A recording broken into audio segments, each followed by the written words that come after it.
Chapter 1. Lisa Allen scooped her dog Sophie up with her good arm and cuddled her close to her. She wanted to do something fun, but her two closest friends had moved to British Columbia of all places. Jess and Joanne had abandoned her to go west and marry Mounties. She was not at all pleased about it, either. She sighed. She was pleased. For them. She was just sad for her, because her two best friends in the whole world were far away. How was she supposed to act crazy and have fun without them? All her life, the two of them had been at her side. Lisa had lost oxygen for a short while at birth, so she had something called cerebral palsy. Sometimes the other children had made fun of her at school, but Jess and Joanne had always stood up for her. When she was having a bad day, they had refused to play at recess, and instead sat at her side to cheer her up. They'd been her friends, champions, and protectors. She felt a tear trickle down her face as she thought of how very much she missed them. Somehow, she thought their lives would always be entwined, but now, what was she supposed to do without them? Still holding her little Sophie close against her, Lisa collapsed onto her bed. She hadn't gotten a letter from Joanne since she'd left, but there were 2 letters from Jess on her dresser. She reached out and picked up one of the letters from Jess, grumbling as her left arm refused to work properly. For the most part, Lisa was just like everyone else. Sometimes her left arm didn't do what she wanted it to do, and she tended to drag her left leg a little.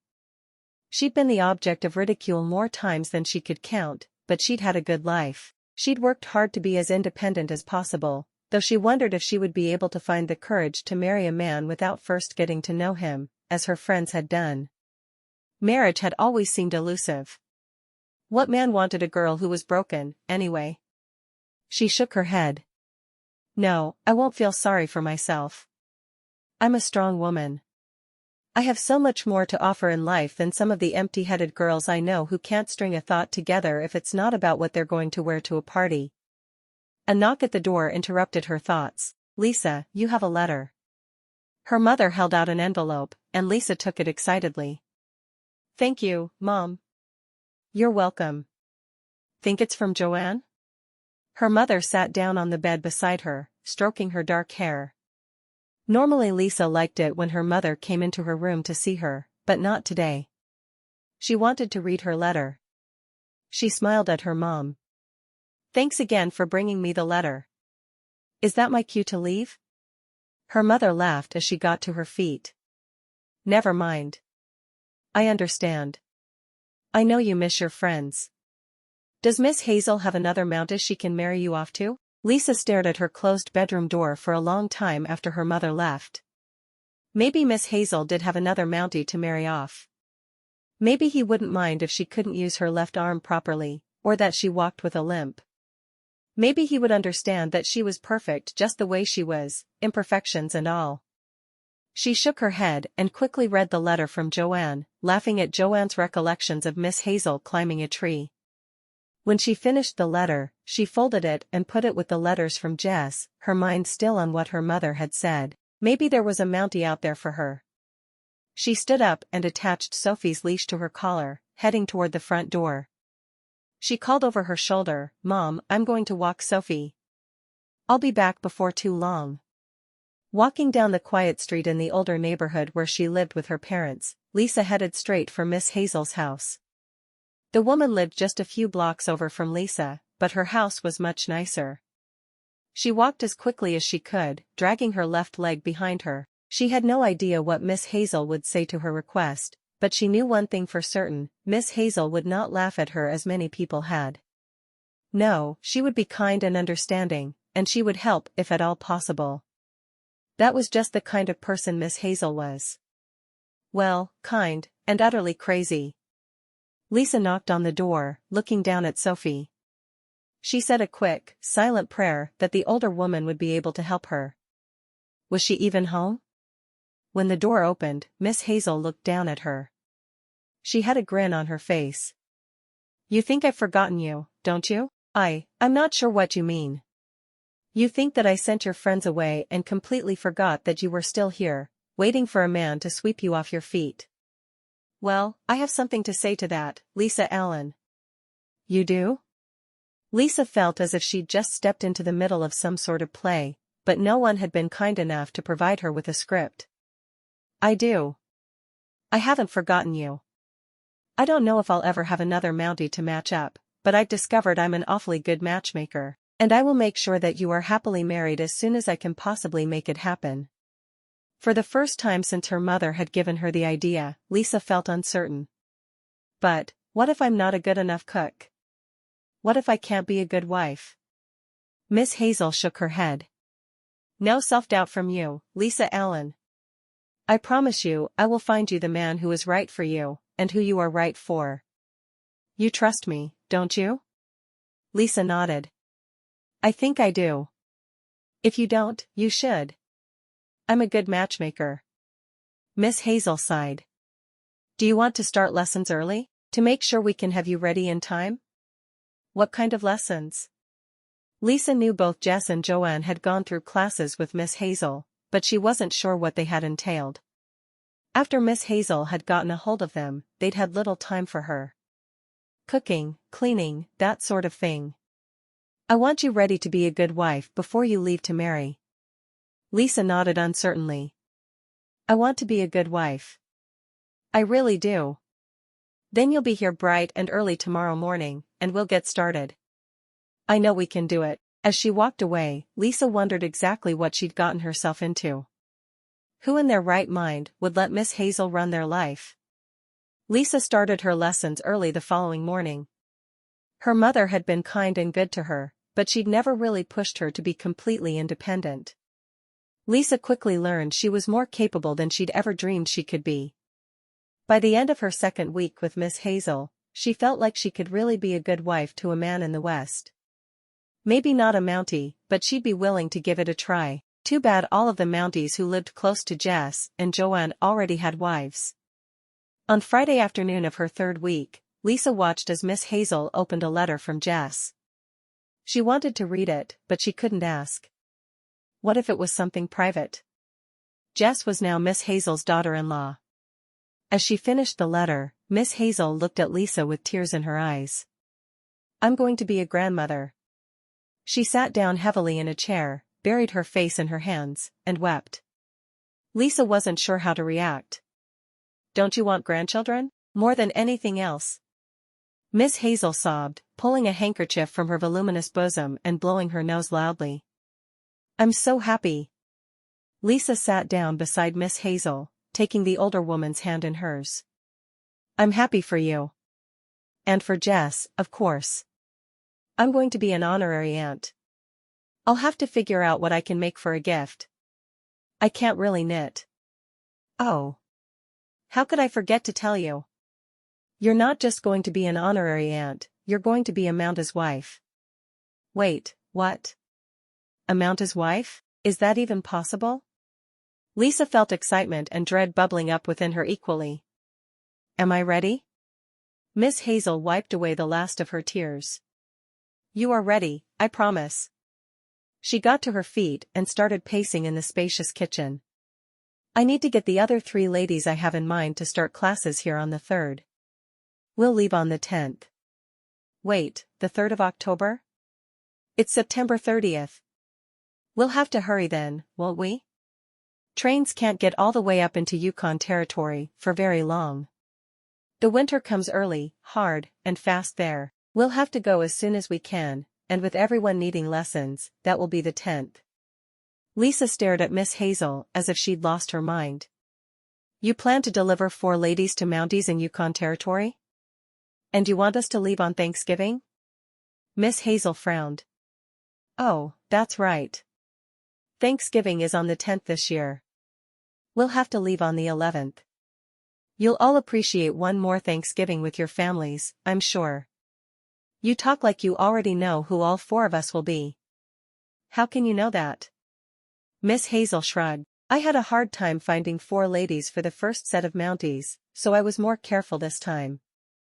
I kept my eyes open, and I watched to find the right women. I have more than 4 in mind, but I know which 4 will work for these 4 Mounties. You will soon be married to Wesley. I don't know his last name yet. Don't I need to know his last name to marry him? You'll figure that out soon enough. Miss Hazel waved her hands toward the door. Go on. Be here bright and early Monday morning. Bring your things. You're staying. Even Sophie? Miss Hazel sighed dramatically. Sure, bring your spoiled little dog. Sophie's not spoiled. She's a princess. Have a good weekend, Lisa. As Lisa opened the kitchen door, she looked over her shoulder to see Miss Hazel with her face buried in her hands again. She was obviously pleased to know she was going to be a grandmother. Bright and early Monday morning, Lisa's father drove her to Miss Hazel's house. A small bag with all of her earthly possessions was clutched in her hand, and Sophie sat on her lap. I'm going to miss you, Dad. He looked at her for a moment, a frown on his face. You don't have to go, you know. You can stay with us. Lisa was torn. She badly wanted to crawl back into her bed and pull the covers over her head. Not once in her life had she gone off on her own. Her friends had been beside her every step of the way. I need to do this. I need to grow up. He pulled on the lines, stopping the buggy in front of Miss Hazel's. We'll see you on Monday, right? Lisa nodded. It's the last day before we leave for Yukon Territory. Be good, he said softly, helping her down from the wagon and hugging her close. It was the same thing he'd told her every time he dropped her off at school. She hadn't listened then, and she wouldn't listen now. What fun was it to be good all the time? I love you, Daddy, she said softly, pulling Sophie toward the house with her, gripping her bag in the same hand. Her left arm was weaker than usual that day, and everything needed to be done with the right. She'd make it, though. She was strong, no matter what anyone else thought of her. She knocked on the door, waiting for Miss Hazel to appear. Why am I so nervous? This is my third week to come here for classes. I should be past the nervousness by now. A girl she hadn't met before opened the door, surprising Lisa. I'm Lisa Allen. I'm here to see Miss Hazel. The girl seemed to study her for a moment. Do you need help with your bag? Lisa was relieved, passing the bag off to the stranger. Thank you so much. My left arm is giving me trouble today. Does it do that a lot? Lisa nodded, briefly explaining about her cerebral palsy. I struggle sometimes, but I'm learning to cook and clean from Miss Hazel. She's sure I can do this. I'm sure you can too. I'm Marianne. She turned and walked away from the door and up the stairs with Lisa's bag, leaving Lisa with nothing to do but follow her. I'm going to put you in the room beside mine. That way if you have trouble, I can help you. You're so nice. Thank you. Marianne laughed. Not many people call me nice. She shrugged. I've spent all my time taking care of my younger sister, and she died recently. Lisa's eyes widened. I'm so sorry. Thank you. Marianne pushed open a door and preceded Lisa into the room, dropping her bag beside the bed. Do you want me to unpack for you? Lisa shook her head. No, but thank you. I'm trying hard to be more independent. I can't be relying on someone else when I'm a Mounties wife. If we end up close enough, you'll always be able to rely on me. I promise. Marianne left the room and closed the door quietly behind her. Lisa stared after her, wondering what had just happened. She was pleased that if she needed help, she'd have it, but she didn't want to need it. She wanted to be strong and self-sufficient for the first time in her life. As she put her things into the dresser drawers in the room that would be hers for the next week, she wondered what Wesley would be like. She was getting married. Sophie jumped up on the bed and curled into a ball, going to sleep. She was obviously more at ease with their new circumstances than Lisa was. When Lisa went downstairs after putting her things away, she bumped into another girl she'd never met. She had no idea where Miss Hazel was finding these people, but she was glad she wouldn't be traveling alone. There were others to commiserate with, and that pleased her a great deal. I'm Lisa Allen. The other girl looked slightly panicked. I'm Isabel Rochester, and I don't know how to cook. I've been informed that I'm supposed to know how to cook. Do you know how to cook? Can you teach me? Lisa bit her lip. I can try. I'm not a great cook, but Miss Hazel's been teaching me for a week now. Good. You have to know more than I do, then. I wouldn't go that far. Would you believe I have never even attempted to cook a meal? Debutantes aren't supposed to be great cooks, you see. We're supposed to look pretty and play instruments and do embroidery. The girl sighed, shaking her head. I need to be a good wife. I'm sure you will be. Lisa patted her arm gently before stepping away. Where's Miss Hazel? Isabel shrugged. No idea. She let me in, and there was a loud crash. I haven't seen her since. Do you have a room yet? No. I suppose it will happen soon enough. I think you can go upstairs and just choose one, Lisa said helpfully.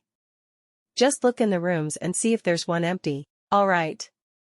Isabel picked up a bag in each hand, leaving half a dozen more in the hallway. I'll be back for the others. Lisa watched the girl disappear up the stairs. She wondered if she knew Joanne. Her friend had been a debutante as well, but she'd ended up married to a Mountie too. A crash from the parlor had Lisa hurrying to investigate. Are you all right? She asked the girl who was holding a book in front of her face, even as she lay ignominiously sprawled across an ottoman.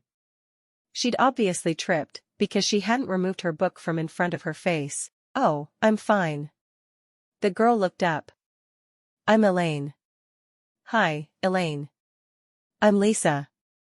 It's nice to meet you, Lisa. Do you read? Lisa shrugged. I love to read whenever I can get my hands on a book.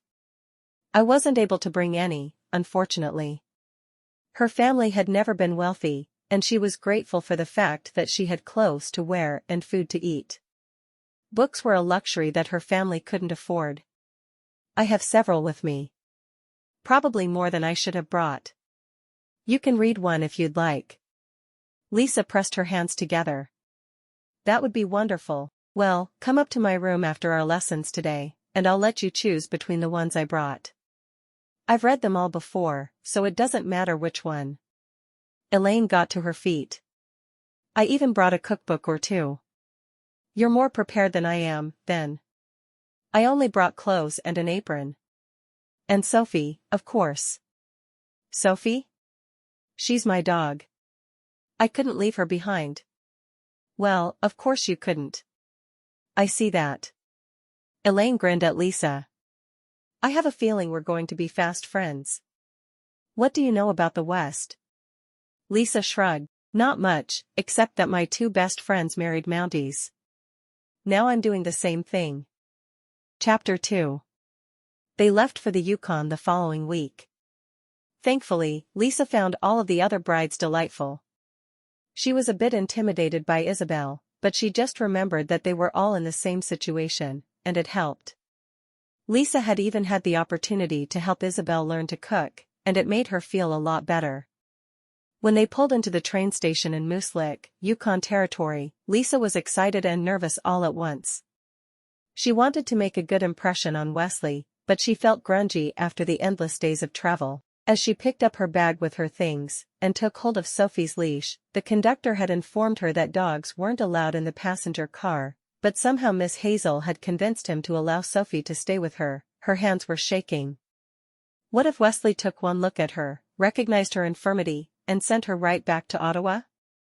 Marianne put her hand on Lisa's shoulder, calming her without words. Thank you, Lisa said softly to her new friend. None of them knew what they were going to see when they got off the train, but if the others could be courageous, so could she. Do you want me to take Sophie? Marianne asked. Lisa shook her head.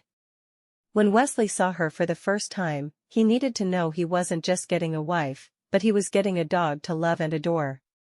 I can do it. Thankfully it was a good day, her arm was strong and able to hold the leash tightly. Miss Hazel was at the front of the line, leading them in their descent down the train steps and onto the platform. Her voice was loud as she spotted the 4 Mounties, all in their red dress uniforms. Well, there are our Mounties. You'd better have a preacher standing by, boys. One of the men stepped forward, tall and handsome in his uniform. He removed his hat and held it over his chest. We have one for the next couple of hours, ma'am, but then he needs to move on. I'm Wesley Jacobson, the man in charge. Wesley's eyes traveled over the 4 women who had come, and he silently prayed that the one holding the dog wasn't his. He'd asked for a wife, not a wife with her pampered pet. Lisa felt her heart start thumping loudly. That man was going to be her husband. She hoped he found her as pretty as she found him handsome. His blonde hair was cut short and had been flattened by his Mountie hat. His eyes were light, but she couldn't yet tell if they were green or blue. No matter, he was about to be hers, and she couldn't complain even a little bit about that. Her eyes never left Wesley as he introduced the 3 men standing with him, not hearing a word he said. She didn't care who the others were anyway. She only cared about her Wesley. Miss Hazel elbowed Lisa, interrupting her reverie. This is Lisa Allen. She's here to marry Wesley. Wesley looked at Lisa and frowned. He was getting the pampered dog. Of course, he hadn't asked for a bride who wouldn't bring a dog, so he had no right to complain. It's nice to meet you. He nodded at her, his hat still held to his chest. Lisa couldn't seem to make her tongue work. When she'd been young, she'd had speech difficulties, but she had worked day and night, trying to make sure her voice was as clear as anyone else's. She knew if she managed to open her mouth and make a sound, it wouldn't make sense to anyone else. She nodded, feeling as if her tongue was 3 times the size it ought to be. Wesley looked at Lisa, wondering why she didn't speak to him at all. He walked over and took the ridiculous dog's leash from her, wondering how long it would last there. The dog was small, and birds were known to carry little dogs away as an afternoon snack. Walk with me. He led her in the direction of the cabin he would share with her, where the preacher waited for them. It hadn't been easy to find one to be there that day, but thankfully, Pastor Wilson had finally agreed. He was ready to get back to his home, though, so he was only there for a short while. Lisa walked with him, very aware of her limp as she followed along. His strides were fast, too fast, and she finally had to ask him to slow. Please, I can't walk so very fast. He turned to her with a nod. I'm very sorry. I didn't mean to leave you in the dust. Sometimes I forget how much longer my legs are than most people's. She smiled, a bit embarrassed. And I'm not anything approaching average height. It was then Wesley noticed her limp. Did you injure yourself on the journey? Lisa shook her head. No, I've always limped. She'd hoped he wouldn't realize she limped until after the wedding, but she realized that wasn't fair to him. One of my arms doesn't always work right either. I've learned to compensate, though.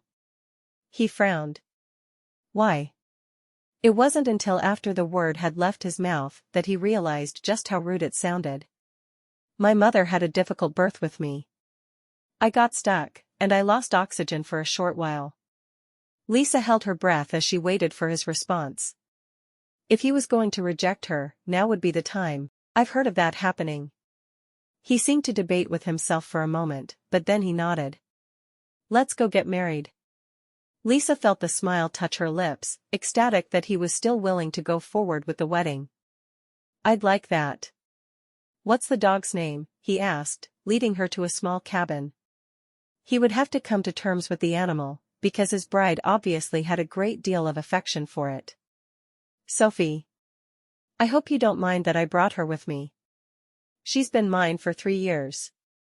Her mother died when she was born, and they were going to let her die, too. I found a cat who would adopt her, and I've had her with me every day since. I couldn't imagine leaving her behind. She was proud that her voice had worked when she explained about the dog. She'd not been at all certain she'd ever be able to speak around him. No, I can see you couldn't leave her, he said with a heavy sigh. Opening the cabin door, he called out, Pastor Wilson? This is my bride, Lisa. Pastor Wilson had been sitting at Wesley's small table, with a cup of coffee in his hands. It's nice to meet you, Lisa. He got to his feet and walked over to them, nodding. Let's get this started. Will the other couples be along soon? I believe so, Wesley told them. I got lost in Lisa's eyes and totally forgot about them. Lisa looked at him for a moment, wondering why he'd lied. She didn't think Wesley had even noticed her eye color yet. 5 minutes later, the wedding was over. "You may kiss your bride." Wesley turned to the pretty little girl beside him, sure he'd break her in two if he kissed her. His arms went around her waist, and he dipped his head, barely brushing her lips with his. He would never do anything to endanger her. She was obviously very fragile. As he lifted his head, their eyes met, and she saw that his eyes were neither green nor blue as she'd thought. They were a beautiful soft gray, like a fluffy cloud. "I like your eyes," she said, blushing profusely. He grinned. "I like yours too. They're just the color of coffee." "I hope you like coffee." Sophie was sniffing around and pulling at the leash, and Lisa let her go, forgetting about her for a moment. The door opened, and they stepped away from each other quickly, like children caught with their hands in the cookie jar. Miss Hazel came in, the other three couples trailing behind her. She put her hands on her hips and glared at Lisa and Wesley. "Did you two get married without me? You know I love weddings." Lisa sighed. "I'm sorry, Miss Hazel. I wasn't thinking." "Fine. You stay here and the others can get married outside, then." Everyone dutifully followed Miss Hazel outside, including the pastor. "Well, we got rid of them easier than I thought we would," Wesley told Lisa with a laugh. She grinned. "I guess we did." She looked around the small cabin. It was neat, but not overly clean. It definitely needed a good dusting and sweeping. "Where do the others live?" Wesley walked to the window, pointing. "Preston lives there, and the others are in the next village. About a 3-hour drive from here." 3 hours? Lisa couldn't stand the thought of her new friends being so far away. "What about the days when she needed help?" He nodded. "Preston is still in training, so he lives close. The others are with different tribes." "Tribes?" Lisa asked, confused. "Yes, tribes. We're living with one of the Indian tribes here." "Do they speak English?" She hated the idea of not having female friends to talk with close by. He shook his head. "Some of them speak a few words of English, but not most of them." "Oh. I guess I'm glad one of the others will be close by then." She looked at him. "Are the natives dangerous?" "Not usually. They all respect the red serge jacket, or if they don't respect it, they obey it. We're peacekeepers up here." "Why didn't I know that?" "I guess I thought you were like the Mounties my friends married in British Columbia." He took her hand and led her to the table. "I volunteered to work with the native people of Canada. We're not going to have easy lives here." "Are you sure you want to stay?" Lisa frowned at him. "I've never had what most people would call an easy life. I do want to stay. I need to learn to be stronger." He studied her for a moment before nodding. "All right." He looked down for a moment before meeting her eyes again. "I'm glad you're here, Lisa." She grinned. "Me too. I think Sophie likes it here too." He looked over at the dog, who was sniffing at the bed. "Make sure you don't leave her outside alone. A bird or another predator would find her a nice snack." Lisa looked at Sophie and shook her head. "No animal is hurting Sophie on my watch." "Good." He got to his feet. "I need to get back out there for a bit.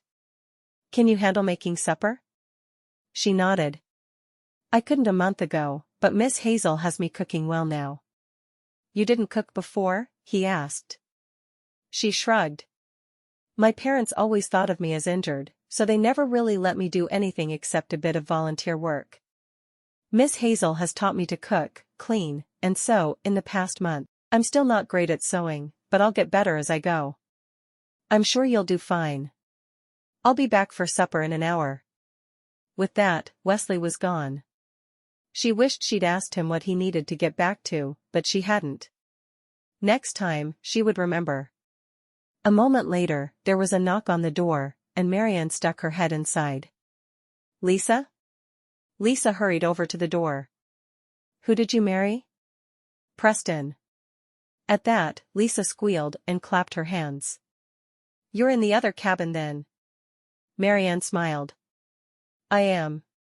I came to see how you were settling in. Do you need anything? No, my arm is behaving today, so I can handle things on my own. Good. Would you like me to help you unpack? Sure. Lisa took her bag and set it on the bed. She was surprised by how very small the bed was that she was supposed to share with her Mountie. A shudder of apprehension ran through her. She barely knew him. What if he wasn't as kind as he'd seemed? Together, they unpacked Lisa's clothes, talking about inconsequential things. Finally, Lisa sighed. I have to start supper.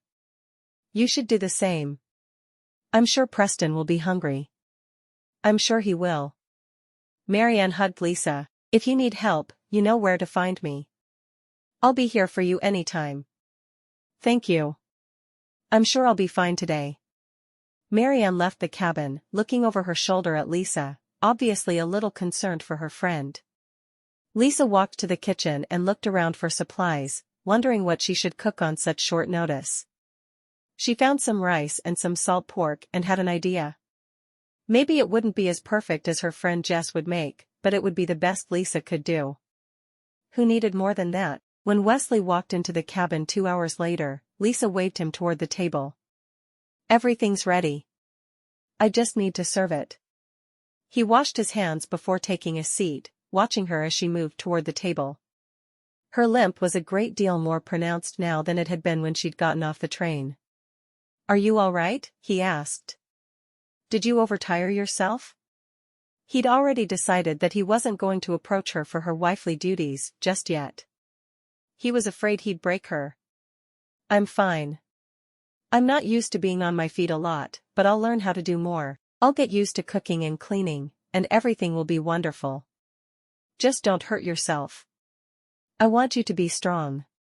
He had expected to take months and months to get used to being married, but already his first thought was for her.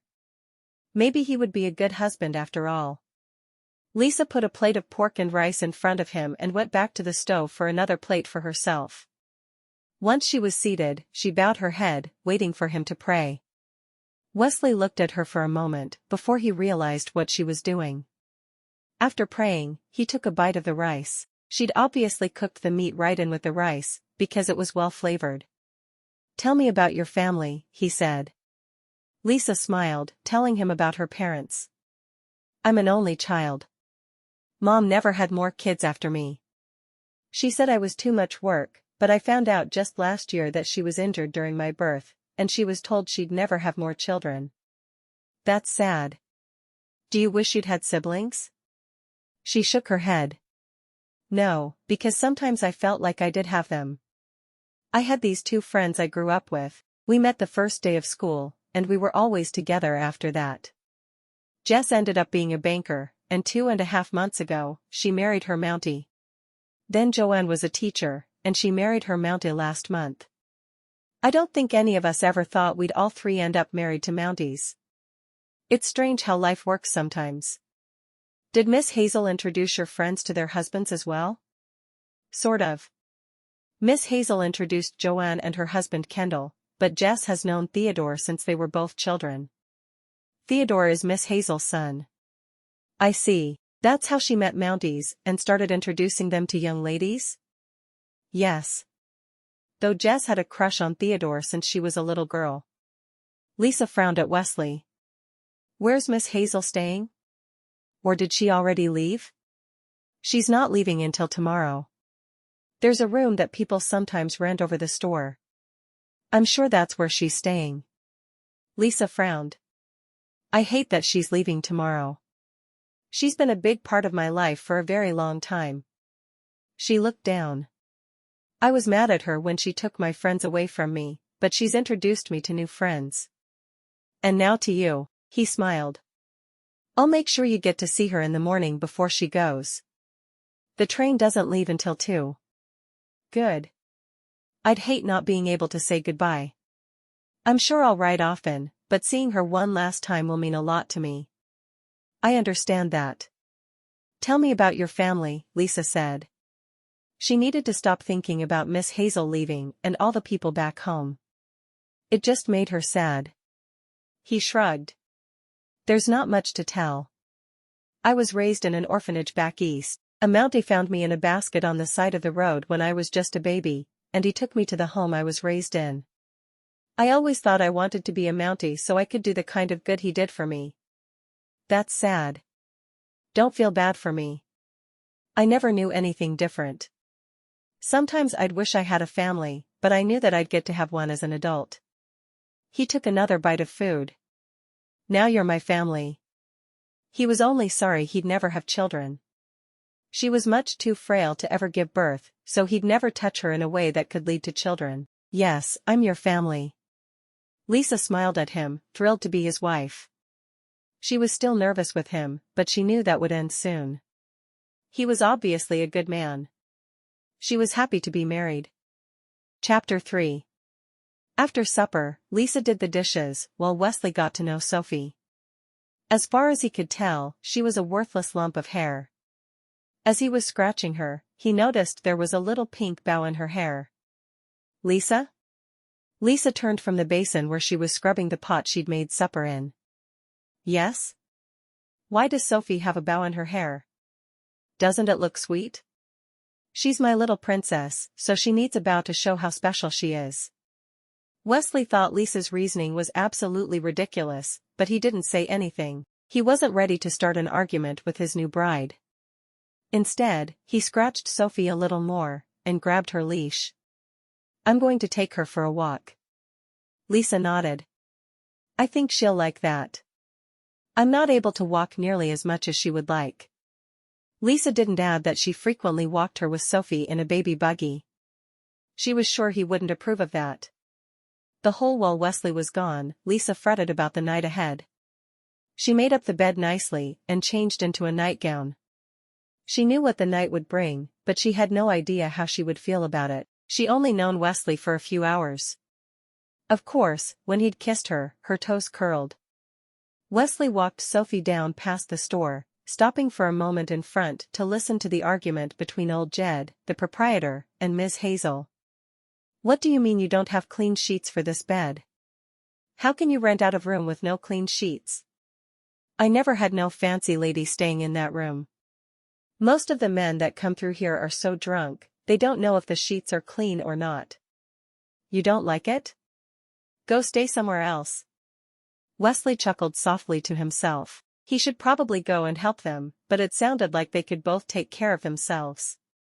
He walked down toward the river, giving Sophie plenty of time to sniff. What he was really trying to do was let Lisa have enough time to get in the bed, so she wouldn't worry about him. There was no way he was going to touch her. She already walked with a limp, and he wasn't going to risk hurting her. He was gone for more than an hour, and when he returned to the little cabin that he would share with his new bride, he expected her to be asleep in bed. Instead, Lisa was sitting on the side of the bed reading a book. She smiled at him and laughed as Sophie ran to her. Did my baby miss me? I missed you too. Lisa ran both of her hands through Sophie's fur, laughing when the little dog's back legs started thumping against the floor. She looked up at Wesley. What took you so long? I was starting to think you'd absconded with my dog. Wesley wasn't quite sure what to say. I was trying to give you time to fall asleep. I thought you might be more comfortable that way. Lisa looked at him in confusion. I didn't think you'd want me to fall asleep without you on our wedding night. I thought you'd want some time to get to know me better before anything happened between us. She nodded slowly. She hadn't expected to be given the extra time, but it was kind of him to think of it. You're right. I think it will be easier for me. I have an extra blanket and a pillow. I thought I'd just make a bed for myself on the floor. Wesley knew he would be terribly uncomfortable, but at least he wouldn't have to worry about hurting her in her sleep. You don't have to give me your bed, I can sleep on the floor. She looked at the bed. Or we can share. I had planned to share a bed with you anyway. No, you take the bed. I don't want to have to worry about flipping in my sleep and hurting you somehow. Lisa frowned. I'm not made of glass. You don't have to worry about hurting me. Just humor me. He turned off the light and got undressed in the dark. Good night, Lisa. Lisa lay awake for hours staring at the wall, tears streaming down her face. Her new husband was repulsed by her, and she didn't know what to do about it. When Lisa woke the following morning, it took her a moment to remember where she was. She looked over her shoulder and saw Wesley sleeping on the floor, and then it all came rushing back. She was married to a man who would rather sleep on the floor than share a bed with her. She got out of bed, realizing it was going to be a bad day for her. Her arm didn't want to move at all, and her leg was dragging much worse than usual. No matter. She'd still have breakfast ready when he woke up, and she would stun him with her cooking prowess. She'd planned pancakes, but she had a feeling that scrambled eggs would be much easier with the way her arm was acting, so she made that instead. She looked, but there was no bread, so she would have to bake as well. No mind. She could do that. It was a matter of pride now. He thought he'd gotten a wife who was lacking, and she was determined to prove him wrong. Wesley woke with a start when Lisa set the 2 plates on the table. I made coffee, she said softly. He nodded, getting to his feet and quickly pulling on his shirt and buttoning it, feeling her gaze on him. Why was he so unsettled by her? He would be able to live with her as if she was like a sister and no more, so why did he want more? I'll be right back, he mumbled as he grabbed Sophie's leash and took her outside, intending to visit the outhouse. Lisa watched him go, then poured him a cup of coffee. She hated the stuff and still thought of it as a bitter drink for grown-ups, of which she was not one. He had it in the cabinet, though, so she had to assume he enjoyed it. When Wesley entered the cabin again, she was sitting at the table, waiting for him to return so they could share breakfast. What do you have planned for today? He asked. I'm going to bake bread and clean the cabin today. I'll tackle laundry tomorrow. She hoped she'd be feeling better when it came time to do laundry. It was a huge task for an able-bodied woman. Sounds good. Are you feeling well enough? Do you want me to ask some of the Indian women to help you? She frowned at him. You don't think I'm capable, do you? Truthfully, Lisa didn't know if she was able to do all the work required of a frontier woman, but she was not going to admit that to him. No, she'd do everything she could, and she'd beg for help from Marianne for what she couldn't do. She'd learned a great deal about the other girl's past in the time they'd known one another, and she knew she'd always be able to rely on her. I do think you can do a lot. I just worry, and I don't want you to overtax yourself. Wesley realized he'd put his foot in it. He would need to be more sensitive in the future. Lisa ate the rest of her breakfast in silence. When she was finished, she piled the dishes together, using only her good hand. Will you be home for lunch? Not today, and usually not. I'd appreciate it if you'd make me a lunch from leftovers most mornings if you can. She stood and concentrated as she walked, not wanting him to realize she was limping worse than she had the day before. She took leftover meat and rice from the icebox and put some in a bowl for him, then carefully wrapped it all in brown paper. That's the best I can do, she said as she set it on the table in front of him. He took it, thanking her. I'll be home around 6 this evening for supper. Lisa glanced at the clock on the wall and saw that it was only 7. That's a long day. Mounties work long hours. He leaned down and kissed her cheek, even though he sensed she'd rather he left her alone. Have a good day. She frowned. You too. She hadn't wanted to bid him good day. Not at all. After he was gone, Lisa sank down into a chair at the table. She wasn't going to be able to do much without help today. It had been a long time since she'd felt this badly. While her bread was rising, Lisa walked out into the village, with Sophie on her leash, to say goodbye to Miss Hazel. She found the store Wesley had mentioned and walked in. Is Miss Hazel staying here? Seems like too sweet of a name for that harridan. Lisa stifled a giggle. Harridan? Miss Hazel? She couldn't imagine what had happened between Miss Hazel and the man Wesley had called Jed. Is she upstairs? She's probably still cleaning the upstairs. Demanded clean sheets and everything. What does she think I'm running? A fancy hotel? I'm sure I wouldn't know. Lisa had to work hard to contain her amusement. Miss Hazel appeared at the bottom of the stairs then. Thank you for allowing me a place to sleep, though you are the worst host I have ever had the misfortune to meet. She held her bag in one hand, and she threaded her other through Lisa's arm. Come, Lisa. I don't want your sweet nature tainted by the bad attitude of this man. Lisa followed Miss Hazel meekly out of the store, not daring to say anything else. As she walked with Miss Hazel to the train station, she saw a slight movement out of the corner of her eye. Oh my! What is that, Miss Hazel? The older woman looked. I have no idea what you mean. Lisa gave Sophie's leash to Miss Hazel and walked to the other side of the train station. She carefully leaned down and scooped up a tiny animal with a mangled back leg. I think she's hurt. Miss Hazel's eyes grew wide as she stared at the animal in Lisa's arms. That's a baby cougar. You need to put it back where you found it. But his leg is hurt. His mother probably abandoned him. Lisa buried her face in the cougar's fur. First you say she, then you say he. What is it? Lisa shrugged. No idea. I haven't looked. The longer she held the cougar, the more she knew that it needed her. What if her mother had abandoned her when she was born because her body didn't work properly? No, this little cougar was too much like her to be left on its own. You know that Wesley is never going to let you keep a cougar. You have to leave it alone. I'm keeping it. She held the animal with her good arm, snuggling it close to her. I'm going to fix her leg and keep her as a pet. Miss Hazel shook her head. You've lost your mind. That animal is not meant to be a pet. I don't much care what you think about her. She's mine. Miss Hazel took the sleeping animal from Lisa and looked at its underside. It's a girl. I'll name her Clara then. Isn't that the perfect name for a cougar? Clara. Miss Hazel quit trying to argue and gave the animal back to Lisa. I hope she doesn't try to kill you in your sleep. Why would she do that? She recognizes that I'm the one taking care of her. She's not stupid. The older woman took her seat on a bench at the train station, watching as Lisa sat down beside her. What do you think of Wesley? Lisa shrugged. He's very handsome. I think I could easily fall in love with him. Good. I need you to promise me one thing before I go. Lisa looked up and saw the train puffing toward them in the distance. What's that?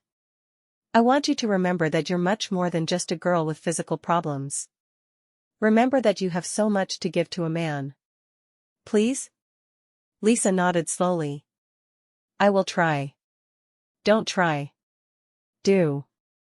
Miss Hazel pulled Lisa close, hugging her tightly. The little cougar yipped in pain.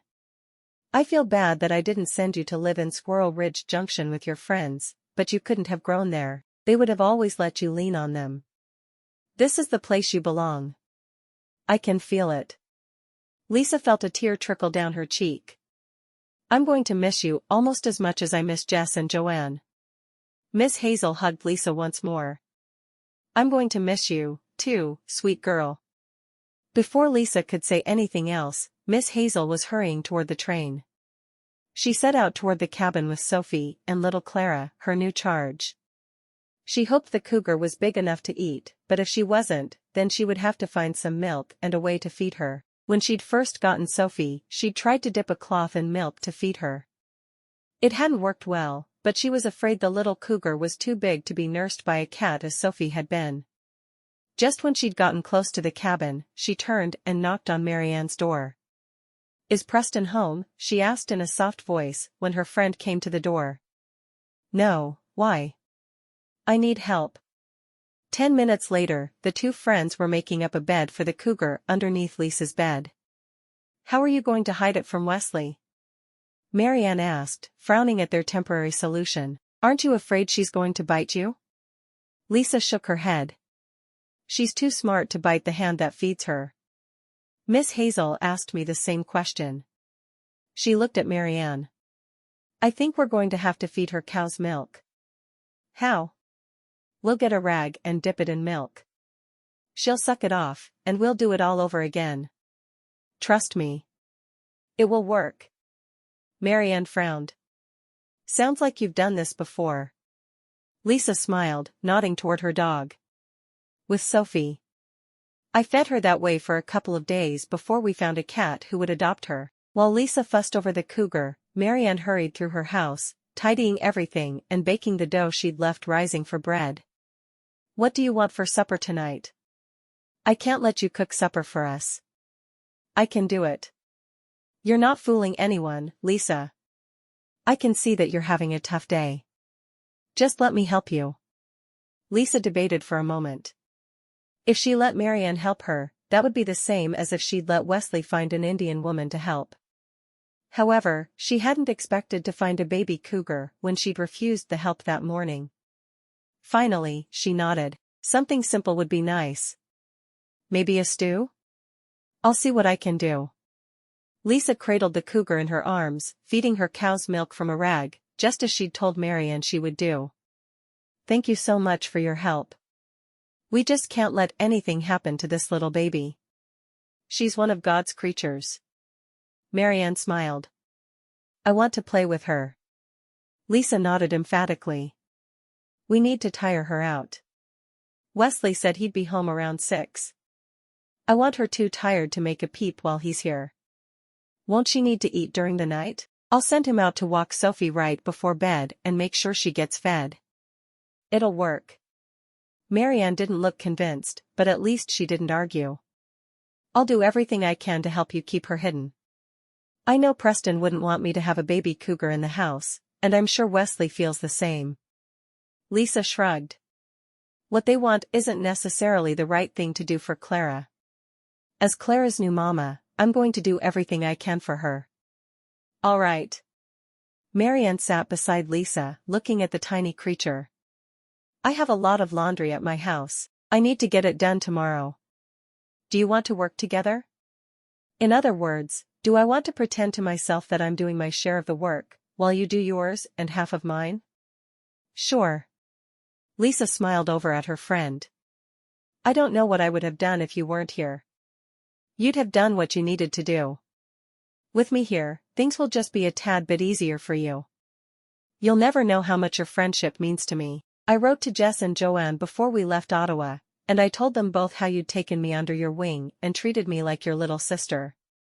Marianne looked sad at that, and Lisa instantly felt contrite. That wasn't the best way to put that. I'm sorry. Marianne shrugged. You didn't say anything wrong. I'm just too sensitive about it sometimes.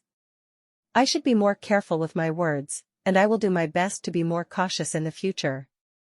Lisa lay the cougar carefully into the small bed they'd made out of an old holey blanket and a crate. I think that's going to keep her, don't you? I sure hope so. The two women stood looking down at the sleeping cougar, both of them determined to keep the small animal safe. Clara deserved the best they could give her. Chapter 4. Lisa didn't let herself worry about her relationship with Wesley, because she was too worried trying to figure out how to make sure little Clara stayed hidden. Marianne brought over what she'd planned to fix for supper, and she made enough food for both of the couples. Lisa knew she wasn't moving well enough to make anything herself. While Marianne cooked, Lisa told stories about some of the shenanigans she and Jess and Joanne had gotten up to back in Ottawa. When she told the story of taking Sophie to church in a basket, Marianne laughed, shaking her head. Sounds like you are pretty sassy, Lisa. I don't know about you being a Mounties wife. Lisa made a face at her friend. I'm going to be the best Mounties wife ever. Oh? Lisa nodded. You see, it's not just about being good at things. It's about trying hard and being passionate. I'm passionate about being a Mounties wife, so I'll be good at it. To her it was perfectly reasonable, and at the moment, she didn't much care what other people thought. Of course, how she felt about other people's thoughts changed daily, so tomorrow, she'd probably care a lot. Marianne shrugged, obviously not willing to argue. She carefully cut up potatoes for the stew she was making. What time will our men be home? Lisa glanced at the clock. Probably 2 more hours. Do you think I should feed Clara some more? We really want to get her belly stuffed so I don't have to feed her during the night. I can just imagine Wesley's reaction to a baby cougar living in his house. She shook her head. It was a good thing her mother had taught her that while the man was head of the household, what he didn't know wouldn't hurt him. Does a good Mountie wife have to be obedient to her Mountie? Lisa laughed. You show me an obedient wife, and I'll show you a woman who doesn't know the meaning of the word sass. What man would want a woman who doesn't know how to sass? Marianne frowned at Lisa. Do you really think men want women who know how to sass for wives? Well, if they don't, they should. Sassy women make the world go round. I do worry about you, Lisa. I'm not sure Wesley, the Mountie commander in the area, is going to be pleased to have a wife who thinks all women should be sassy. Lisa shrugged. He's too used to having people obey him. If it keeps up, he'll want to be a dictator of the whole world. That wouldn't be good. No, I'm sure that having a sassy wife will keep him in his place in a way that nothing else would. Someday all of Canada, no, the whole world will be thanking me because I was sassy and kept him humble. Marianne blinked at Lisa for a moment before she dumped all of the carrots and potatoes into the pot for the stew. You should have been a writer. You have a very vivid imagination. What a great idea. Except I seem to be a Mountie's wife now. Maybe I'll just dream up stories and tell them to children. At the moment, she wasn't sure if she'd ever get her wish and have children, but she was happy to borrow any children she could find. Maybe we could tell stories to the Indian children. Marianne paused with a frown. Do you know which Indian tribe we're living among? I mean, I know that Jed is as white as we are, but there do seem to be a lot of Indians surrounding us. I hope they're not dangerous. Oh, I'm sure they're not. Our husbands wouldn't leave us here if they thought it was dangerous for us, would they? She was certain Wesley was more concerned with her safety than he was with his own. He wouldn't dare leave her alone in a place where she could be in danger. Marianne shook her head. No, of course not. I do hope they're not the type of Indians who like to scalp people.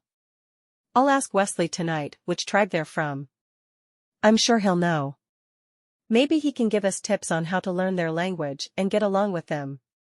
She loved the fact that she had Marianne with her all the time, but she wanted to become more involved with the indigenous people there. She knew that she had a lot to learn from them, but perhaps she could teach them a thing or two as well.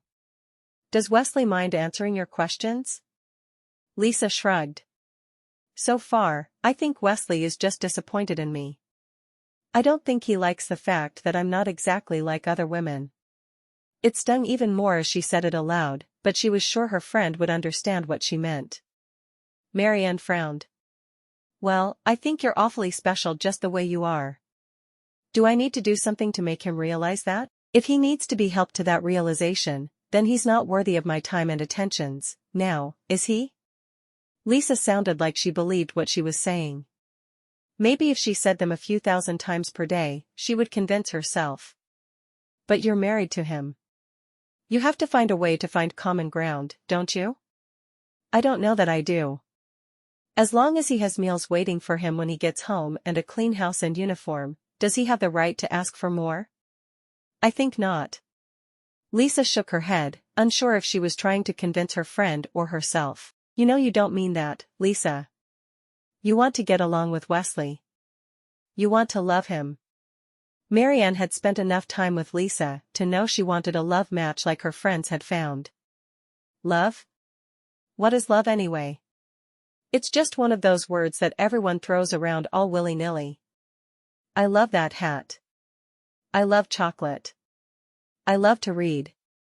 I want the kind of bone-deep love that I saw in my parents, the kind of love that makes both of them always know that the other will be there forever. If Wesley doesn't want to share that kind of love with me, then he can keep sleeping on the floor complaining that he might break me.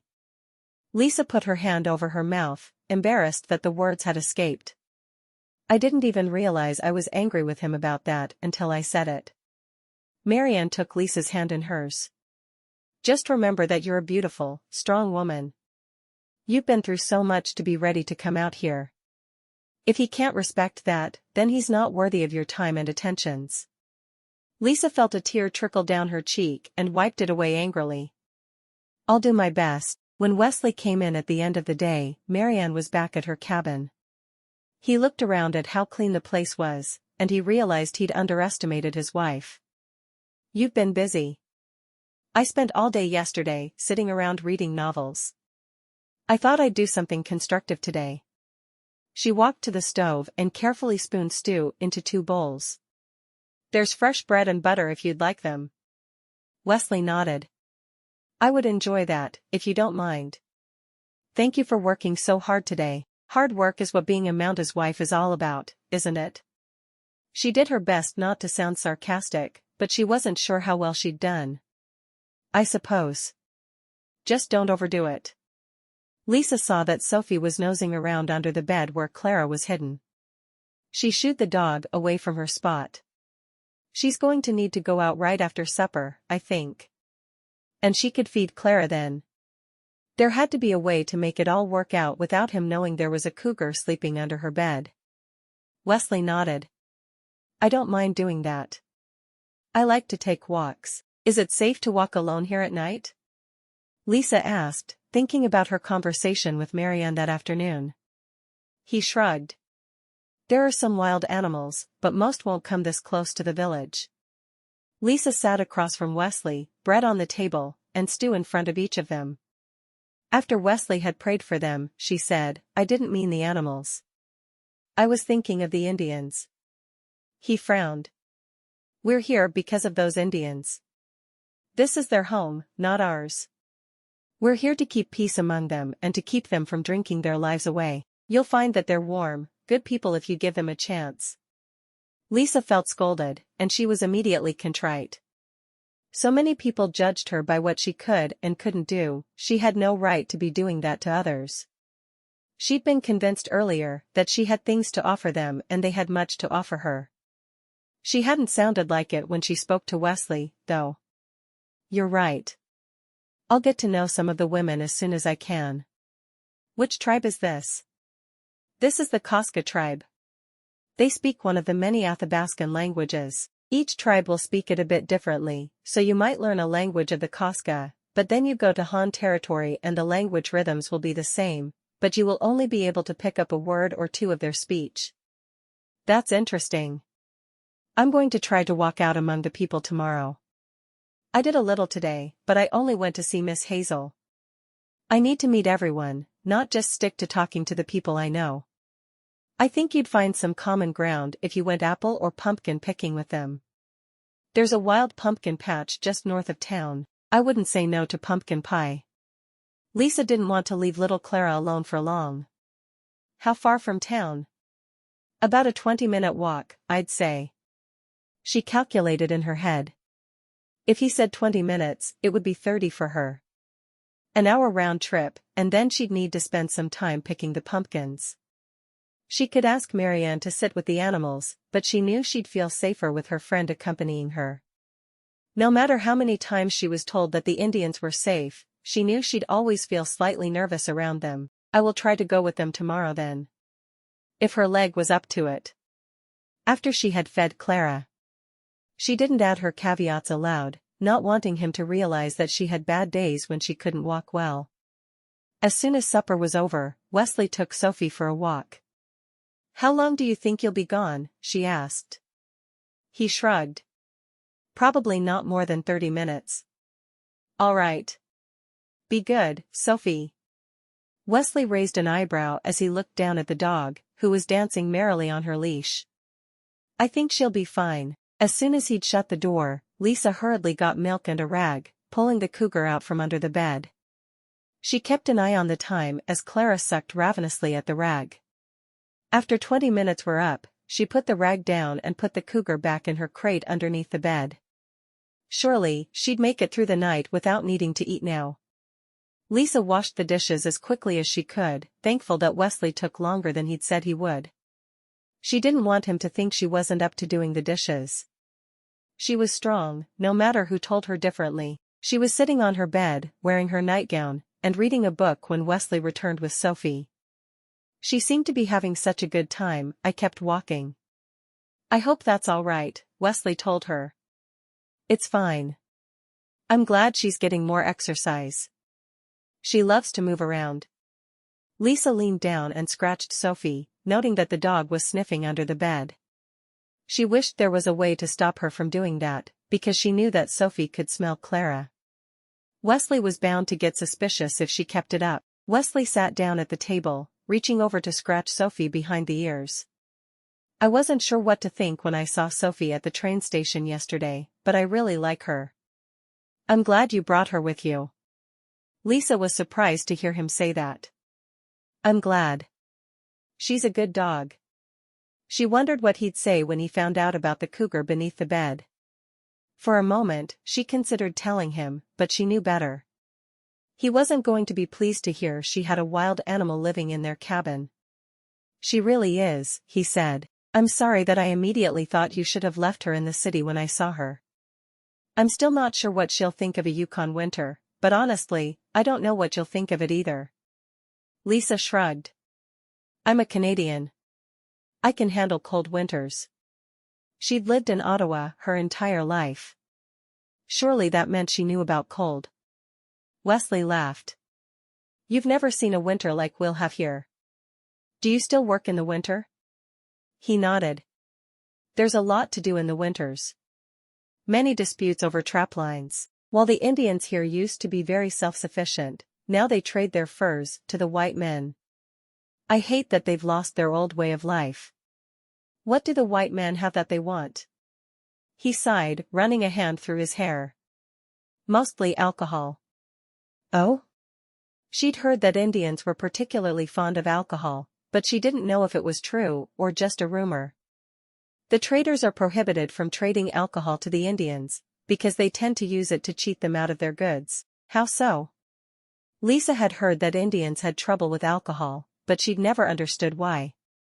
The white men who trade with the Indians will often deliberately get the native man drunk before they start negotiating.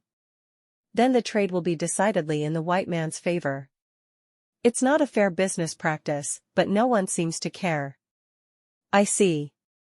That's not right. She wanted to right all the wrongs in the world. She had never been able to understand why people didn't treat each other with kindness and respect. No, it's not. And it's part of my job as a Mountie to make sure it doesn't happen to any of the people that I'm watching over. He shrugged. There are a lot of ways the white men have treated the native Canadian peoples unfairly, but there's not always something we can do about it. Can't you just tell the Indians to stop drinking? He laughed, shaking his head. How would you feel if I told you that you had to stop eating chocolate? Would you immediately do it, just because I asked? Chocolate? You can't take my chocolate away from me. Lisa wished she was wearing a shoe so she could throw it at him. How dare he even suggest such a thing? What if I said that you will get sick if you keep eating chocolate? Then would you stop? Lisa frowned. Why can't we use turnips as an example? I hate turnips with the hate of 1,000 suns. He grinned. So you understand what I'm saying. Chocolate isn't good for you, but at least it's not a mind-altering substance like alcohol is. You're not going to take my chocolate from me, are you? Lisa had put some chocolate into her bag when she'd left Ottawa. She was careful to eat only a tiny bit at a time, but she wasn't giving it up. Not for anything. He shook his head. No, because if I took your chocolate, you'd likely take something from me that I love. Like coffee? He frowned. Don't even think of messing with my coffee. Lisa laughed, walking over to sit at the table so she could be closer to her husband. This was a Wesley she could like.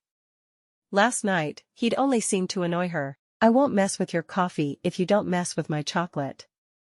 And no one should give the Indians alcohol. I understand that. He smiled at her, surprised that she'd come over to sit so close. What are your plans for tomorrow?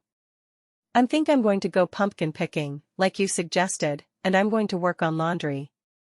She hated laundry, but Marianne had suggested they do it together, which would make things easier for Lisa. When Marianne offered to do things together, it was unspoken but understood that she would pick up the slack. As Lisa got used to doing the chores required of a wife, she hoped to not need to lean on her friend so much. Are you friends with Preston's wife? He asked, seemingly out of the blue. Marianne? She was my favorite of the 3 girls who traveled out here with me. We spent some time together today, and we will again tomorrow. Will you take her with you when you pick pumpkins? I probably will. I won't feel comfortable alone with the Indians at first. She frowned. Plus, I don't know how many pumpkins I'll be able to carry. He shrugged.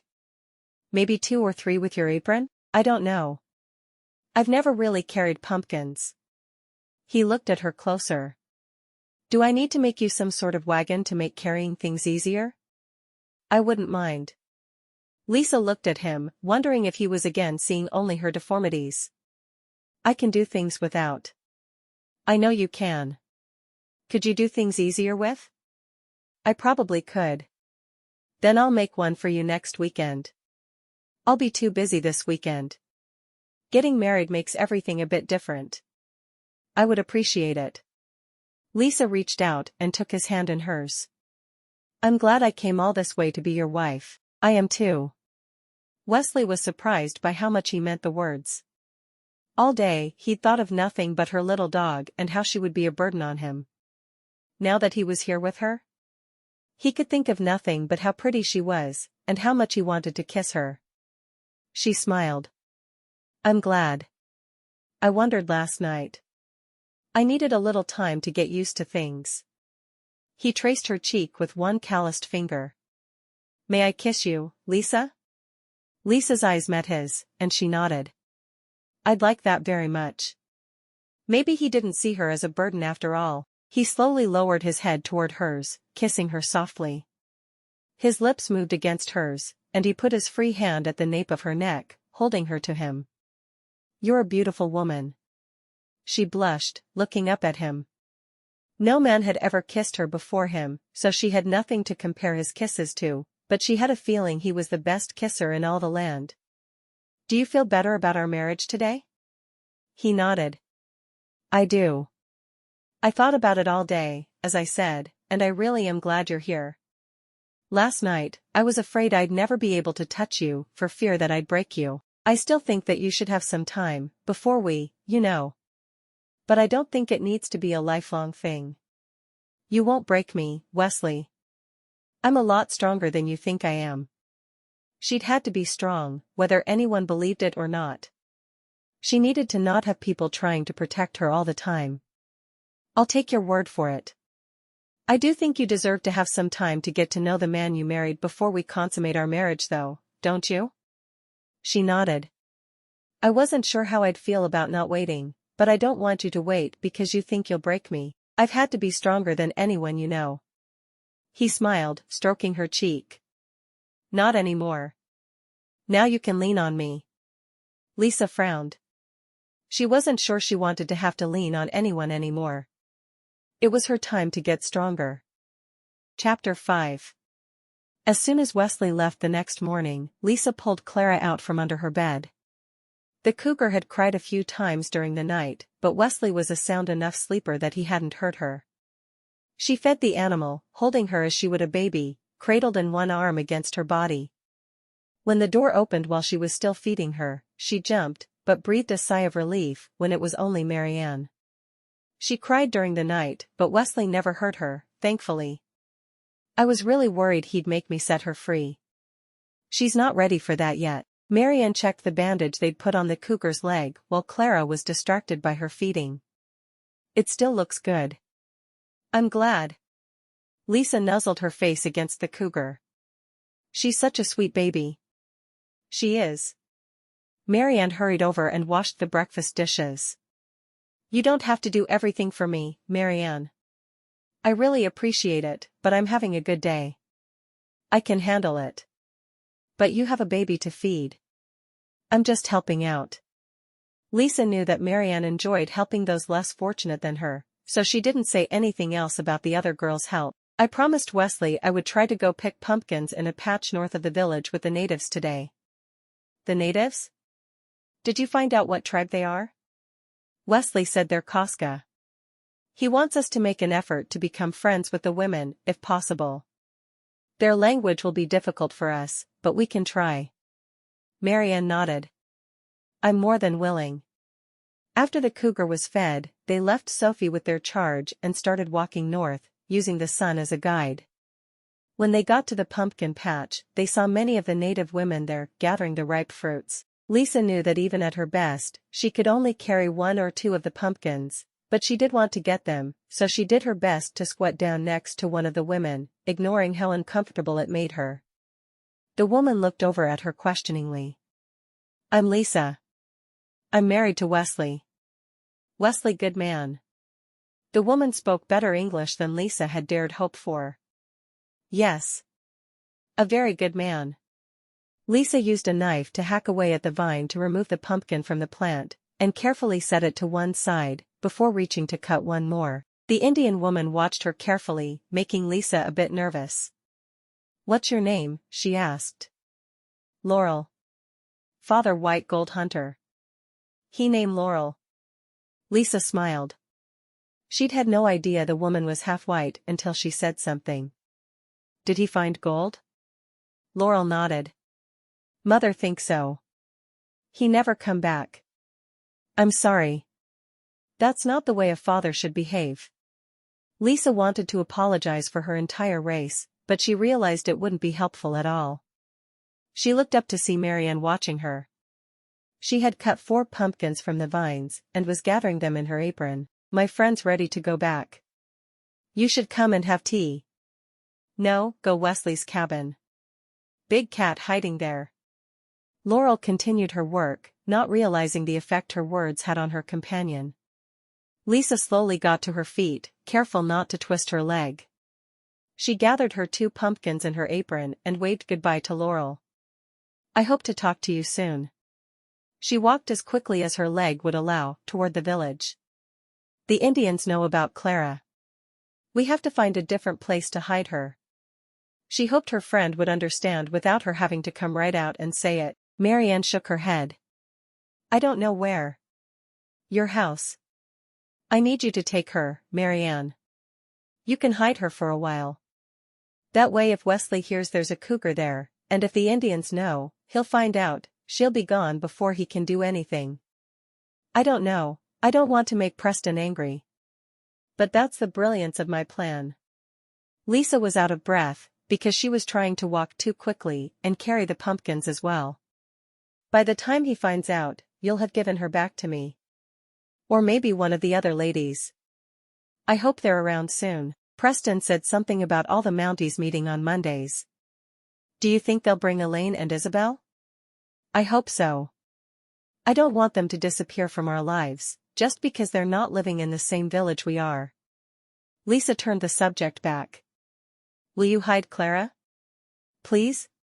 Marianne sighed. "Why do I feel that you're going to be getting me into a lot of trouble as we become closer?" "You must have some sort of ability to see the future," Lisa responded with a grin. "How can we truly be friends if we haven't gotten into trouble together? You have a very odd way of looking at life." "I'm not sure being your friend is a wise thing for me to do." Lisa laughed. "Of course it is. Where would you be without me? You would be cougarless." "I want to be cougarless." "I'm glad you already said you'd take her then, because she needs a new mama." Lisa opened the door to her cabin, quickly setting down the pumpkins on the table. Sophie had her entire head under the bed, and Lisa hurried over. "Leave the kitten alone." She pulled Sophie out from under the bed, where she was bothering Clara. "Kitten? Tell me you're not calling that baby cougar a kitten." Marianne groaned softly. "Well, what else should I call it?" Lisa pulled Clara out from under the bed and got her some milk and a rag. "I'm glad Sophie made friends with her. Are we going to move her to my house before we do laundry, or after?" Marianne didn't sound excited at the prospect, but she did sound resigned. She knew what she needed to do, and she'd do it. Lisa frowned. "I think we need to do it before. I'm expecting Wesley to come here any moment, trying to find her. Then we should do it now." Marianne scooped the baby cougar out of Lisa's arms. "You bring her box." 10 minutes later, they had hidden the animal in Marianne's cabin, and Lisa felt relieved. If Wesley came looking for her now, he'd never find her. Together the 2 women did the laundry and then took a break for lunch. "Are you planning to make pumpkin pie as a dessert tonight?" Marianne asked. Lisa shrugged. "Wesley made it clear that he'd like some, but I don't know how to make it." I do. We'll make a couple of pies after lunch, and then we'll get the washing in. By the time Wesley came home, supper was waiting on the table. Lisa made fried chicken with mashed potatoes and carrots. She didn't mention the pumpkin pie, but she had it covered on the work table. I heard the strangest story from one of the Indians today, Wesley said, watching as Lisa hurried to put supper on the table. You did? Lisa was careful to keep her face blank. She knew he was going to bring up Clara. The Indians think that we have a cougar in this house. Now, there's no possibility of us having a cougar in here, is there? Wesley's voice was resigned. He obviously believed the Indians, without even giving her the benefit of the doubt. Of course, she'd had a cougar there, so maybe that was right, but she still wanted him to trust her. Lisa shook her head. Of course not. I wouldn't get another pet without your approval. A cougar is not a pet. A cougar is a wild animal. No wild animals. He looked at her sternly. I don't have a wild animal here. You won't mind if I check the cabin after supper then, will you? Lisa shook her head, thankful that she and Marianne had taken the time to move the little creature. After supper, she served the pie to him, and he smiled. That's just what I was wanting tonight. Thank you. After they had their dessert, Wesley looked through the whole cabin, searching under the bed as well. I guess there's no cougar here. I told you there wasn't. He frowned at her. I guess I should have trusted you. She shrugged. If you'll wait for me to do the dishes, I'd love to go on your walk with you tonight. I'm having a particularly good day, and I'd love the exercise. Now that she didn't have to feed Clara while he was gone, a walk would be nice. Really? It won't hurt you? I keep telling you, I'm stronger than you think I am. I'll wait then. Wesley watched her as she worked, amazed that her arm was cooperating so much better than it had the day before. Even her limp was much less pronounced. Do you feel that much better on some days than you do others? Lisa nodded. I do. Yesterday was hard for me. My arm barely moved, and my leg was making me crazy. Today, I feel like a new person. I'm still limping, and I can't use my arm like most people can, but it's so much better than it was. Do you know what causes the good days and the bad days? She shrugged. I wish I did, because then I could have more good days by creating better circumstances. I just don't know. When she'd finished the dishes, he offered her his arm and she took it, feeling special walking under the stars with such a handsome Mountie. Are you glad you decided to be a Mountie? Or do you sometimes wish life had taken you on another path? After getting to know him the little she had, she couldn't imagine him as anything other than a Mountie. He was made for his red serge jacket. I can't imagine doing anything else with my life. I almost feel transformed as I put on the jacket and the Mountie hat.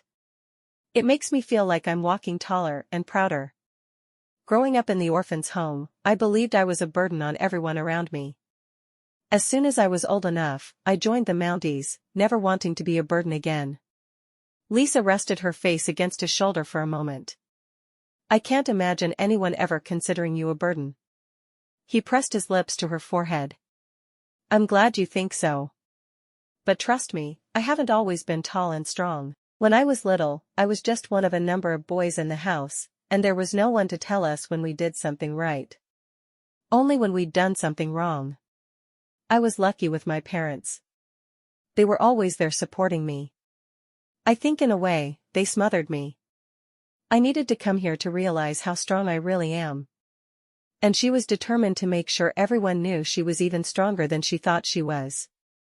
What about school? I had my 2 friends with me in school.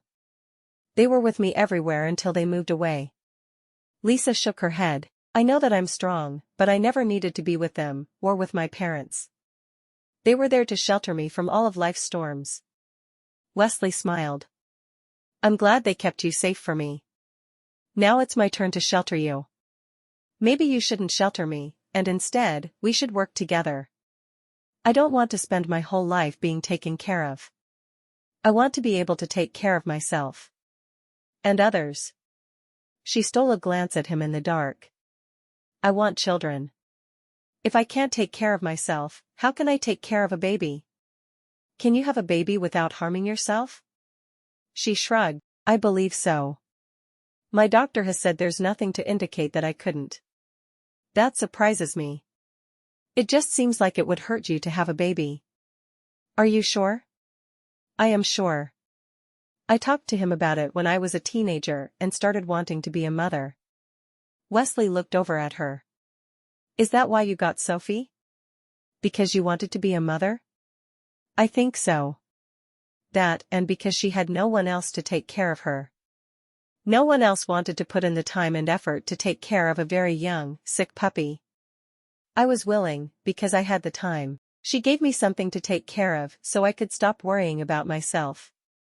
She took a breath. I guess I feel like it's my job to take care of animals that no one else cares about, because someone took care of me when I was an infant. And people still try to take care of me. You're really an amazing woman, aren't you? I had no idea when I first met you. I guess I tried to judge you by your appearance.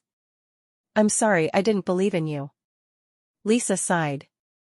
That's the story of my life. Everyone wanted me to only be the girl who was hurt. No one thought I should be the sassy, incredibly brilliant woman that I really am. He laughed. Incredibly brilliant? A girl can dream, can't she?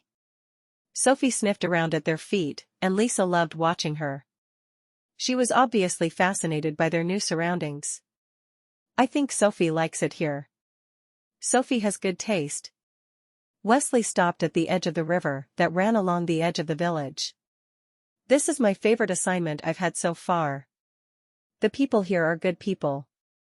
They accepted me quicker than other assignments, though I'm not sure why. Maybe because you're more experienced now, and they could tell they could trust you. Lisa suggested. I think that would make it easier for you. I know your confidence has to show through. Laurel told me that you're a good man today. He frowned. Laurel's had a tough life. Her father was a gold miner, so she doesn't really fit in with the other Indians, though she was raised almost entirely by her Indian mother. The others just don't accept her as readily. I don't understand that. You'll see that the Indians feel like they should all stick to the old way. A half-breed is proof that everything is changing around them, whether they like it or not. If she marries an Indian man, all will be forgiven, but it's hard for her to find a man who wants her, because she's half white. It's a strange thing. I think I can understand that. She seems like she'll be a friend to me, though. She was the only one of the women in the pumpkin patch who spoke to me today, but maybe that was because she was the only one I tried to speak to. Lisa wasn't entirely sure that was the truth though. The others had seemed wary of her. That's probably true. None of them would have snubbed you with you being my wife. They all know I'm the law around here. You and Preston are the law, right? Preston is new. He hasn't been here nearly as long, and they wait for newcomers to leave.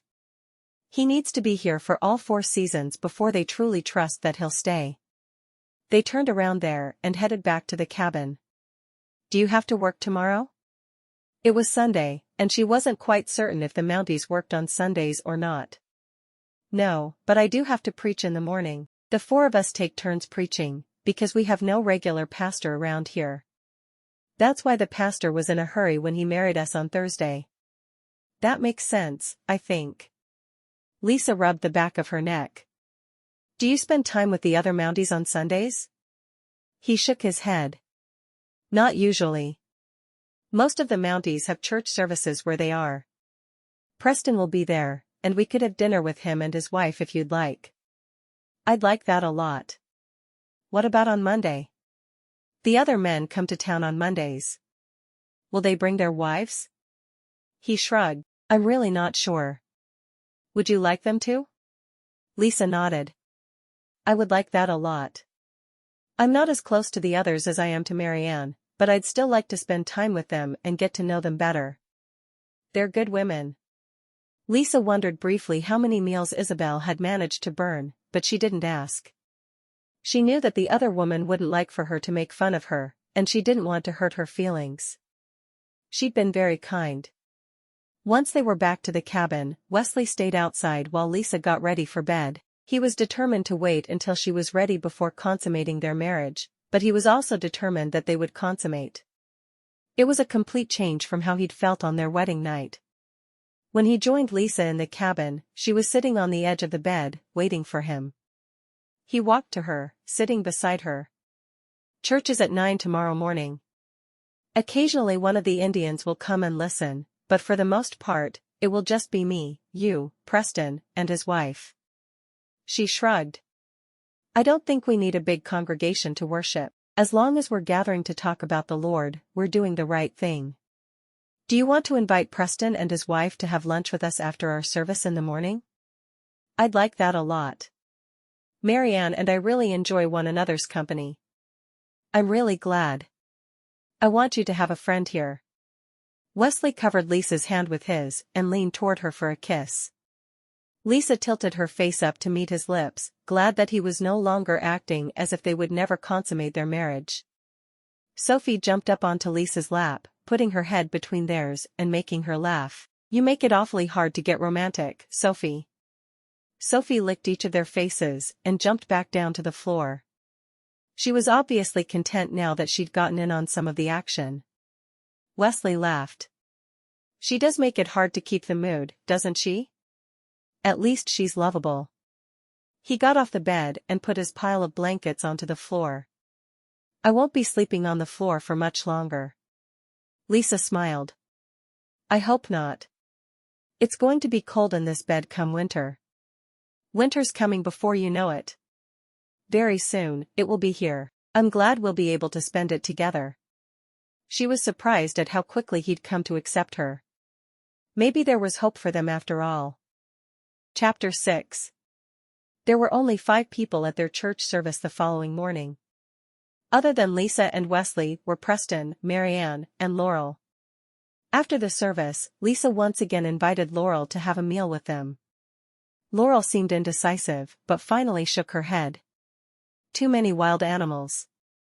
Lisa cringed mentally, worried that Wesley had heard, but he didn't seem to react.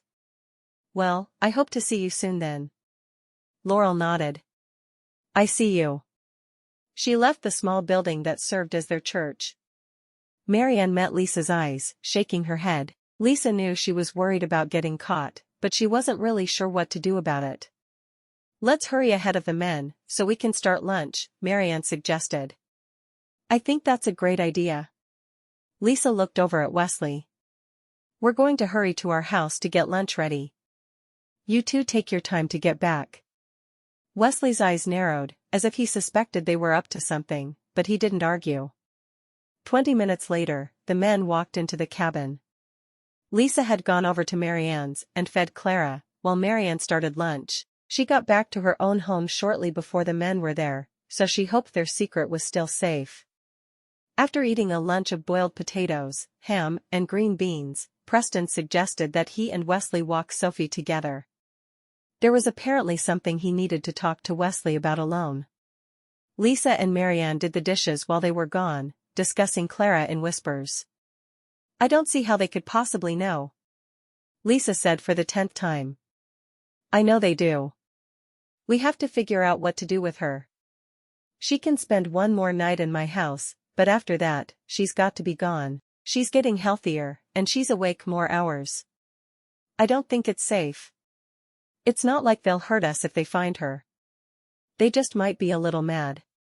Some men hurt their wives when they're angry." Marianne protested. "Not a Mountie, though. They're above that." Lisa wasn't certain why she was so sure, but she was. The Mounties wouldn't hurt them, no matter what they did. Well, maybe if they tried to raise a baby bear. "I hope so." Marianne continued scrubbing the dishes, while Lisa dried them and put them away. "I still think we should find a place for her to stay tomorrow. I'm really worried. Especially with all the Indians talking about us having a wild animal here." "That's crazy. How do they all know?" Lisa shrugged. "I think they're watching us more than either of us realize." "So they can tell on us to the men?" "Probably. I don't know how their minds work." Lisa put away the last pot and sank down onto a chair at the table. "The other ladies will be coming over tomorrow. Maybe one of them will want to take Clara. Marianne sighed. Or we could let her go. Her leg seems to be mostly healed. But she's a baby. There's no way she could survive in the wild without her mother, and we have no idea where her mother is. What if she was killed? Lisa couldn't bear the thought of anything happening to Clara. You're going to make me crazy, aren't you? Are we going to take in every injured animal we see for the rest of our lives? Lisa shrugged. I sure hope so. I can't stand to see anything suffer when I know I can help. Lisa rubbed her bad arm. How do you like Preston? Marianne blushed. He seems like a good man. Ask me that again in a month or two, would you? Sure. Lisa frowned. I want to make something special for Jess and Theodore's baby, but I don't know what. Do you have any ideas? Do you do any crafts? I have a hard time with my arm the way it is. Lisa glared at her offending appendage. I wish I could. I've always loved the look of crocheted blankets for babies. Why don't I work with you on learning to crochet? I agree that there are some days you wouldn't be able to do it. But on good days, why can't you? I'm not sure. I am. I'm not going to sit back and not let my friend reach her full potential. Lisa laughed. I think I've already reached it. I think you're wrong. At first, I thought you were like my sister, but you're really not. You have the ability to do so much more than you realize. I'll start teaching you on Tuesday, if you're having a good day. Hopefully I'll no longer have a cougar living under my bed by then. Marianne got to her feet. Do you want help making another pumpkin pie for Wesley? You said he was happy with the first. Would you mind? You know I never mind helping you. You're my friend. After they'd finished their dessert that evening, Wesley leaned back in his chair and patted his belly. You're a fine cook, Lisa. I enjoy cooking, but I have to admit, Marianne helps me some. She's better than I am, but I'm learning fast. She wished she could take all the credit for their meal, but she wasn't about to let him think she was better at things than she really was. He'd find out soon enough anyway. I think that's one of my favorite things about you. What is? Lisa had no idea what he was saying to her. I like that you're not only always willing and ready to learn, but you give credit where it's due. You could have let me think that you cooked everything all by yourself, but you told me that Marianne helps you. I think that's commendable. Lisa made a face. I wish I was the one doing everything. She looked down at her hands for a moment. Marianne is going to try to teach me to crochet. I've always wanted to learn, but I didn't think I could. She pointed out that I may not be able to crochet every day, but if I can do it some days, it's worth learning. I like the way she thinks. She's really a good friend to you, isn't she? Lisa nodded. I'm so glad she's the one who married Preston and moved in next door. I need her. She stood up and started clearing the table. I'll get the dishes done while you walk Sophie. He smiled. I'm just glad you don't ask me to do them while you walk Sophie. Lisa leaned over and kissed the top of Wesley's head. I won't. You work hard enough keeping this community safe. Wesley watched his beautiful wife as she limped toward the basin. She wasn't perfect, but in his eyes, she was pretty darn close. All of the others were there an hour before lunchtime on Monday. Lisa was happy to be reunited with both Isabel and Elaine. The four women made a good lunch for all of them. Wesley had told Lisa that Monday was the only day he ate lunch at home, because the other men were there and they ate together. The other women helped her, and they put on a feast for their men. After the fun, boisterous lunch with 8 people in Lisa's tiny little cabin, the men went off to have their meeting while the women cleaned the dishes. After that chore was done, Lisa had everyone gather at her table, and she said, "We need help. The kind of help only a true friend can give." Marianne looked down at her hands, obviously wanting nothing to do with this conversation. Not we. Lisa. Lisa needs help. Lisa could see she had Elaine and Isabel's full attention. Let's go over to Marianne's. It's the easiest way to explain. She stood and led the other women to her friend's house, waiting as Marianne pulled Clara from under her bed.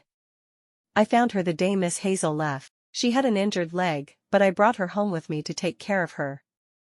The Indians were all talking about how I had a wild animal in my house, so Marianne agreed to hide her for a while. Wesley searched our cabin, but no one has thought to look here yet. We think that's only a matter of time. The other two women were looking at Lisa with surprise, and Elaine kept shaking her head. That's a wild animal.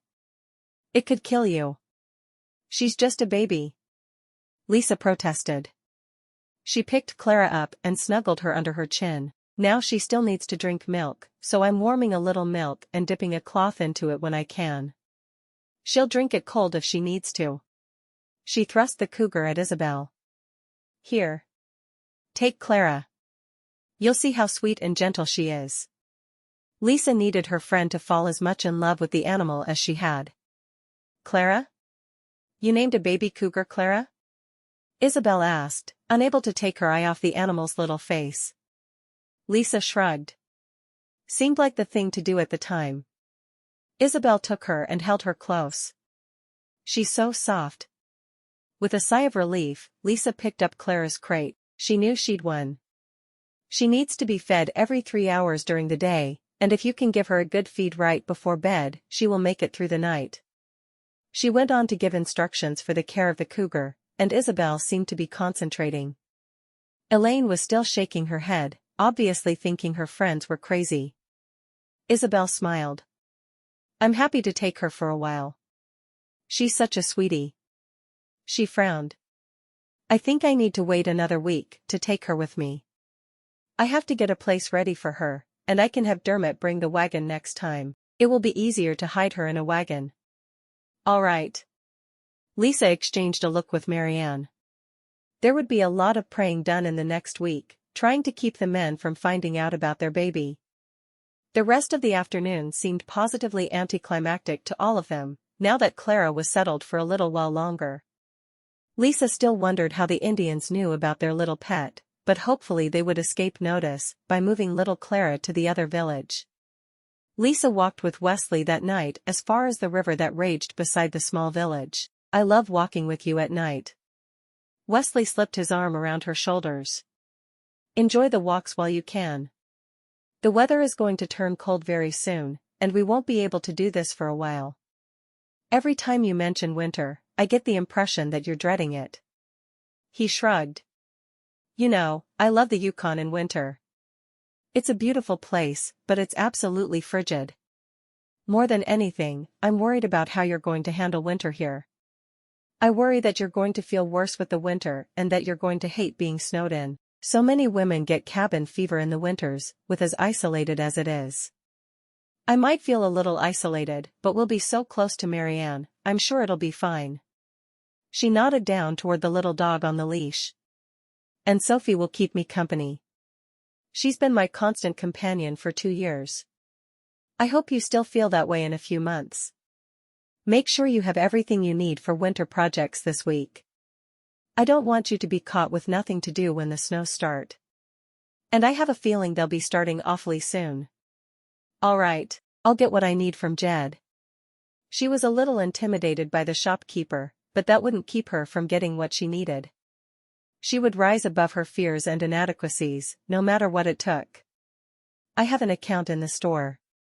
Just tell him that you want to put whatever you need on it. Within reason, of course. Don't go buying ridiculously expensive stuff, because I can't afford it. Lisa smiled happily. I've never had expensive tastes. I just like to have what I need. I don't need anything fancy. Okay, good. When do you start your crochet lessons? He asked. Tomorrow. I guess I need to go get some yarn in the morning.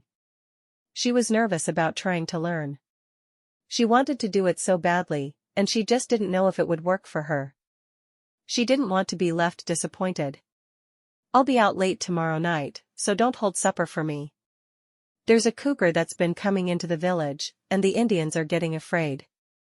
They're saying that you women are bringing on the wrath of the animals just by being here. Lisa wrinkled her nose. How could we do that? He shrugged. You aren't keeping a cougar in our cabin, are you? She sighed. You check the cabin yourself.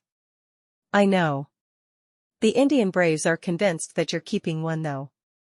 I told them I looked everywhere and didn't see one. They said I should search again. Lisa shrugged. You're welcome to do so. I promise you, there is no cougar in our cabin. I believe you. Chapter 7. The next few days were difficult for Lisa. She threw herself into learning to crochet with everything she had in her. A bad day on Friday frustrated her terribly, because she'd just been getting the hang of it and she couldn't do anything for a day. So instead, she and Marianne went into the village and talked to some of the children. They seemed to understand English better than any adults, which always amazed Lisa. Why did children learn languages so effortlessly? There'd obviously been Mounties posted to the area for years, or the children wouldn't speak English so well. Lisa sat on a log with a child on each side of her, Sophie playing at her feet. Why do you walk funny? A little girl asked. I was hurt during birth, Lisa answered. Did your mama die? Lisa shook her head. No, but I was the only baby she could have. My mama died when I was born, the little girl told her. So my daddy had to find a new wife to be my mother. Now I have 2 little brothers. I'm sorry your mama died. Do you like your brothers? The little girl shrugged. They cry a lot, and I have to take care of them and help my new mother. How do you help? Lisa couldn't imagine a girl her age, no more than 6, being of much help. I carry water, and I help cook. She jumped up then. I'm supposed to be fetching water. She ran off, carrying the bucket she'd brought for the water with her. The other children ran after her, leaving Lisa alone with Marianne again. Lisa frowned after her. I wish her life was easier. Marianne sat down, patting Lisa's arm. She doesn't know any differently, so she probably thinks her life is wonderful. I guess that's true.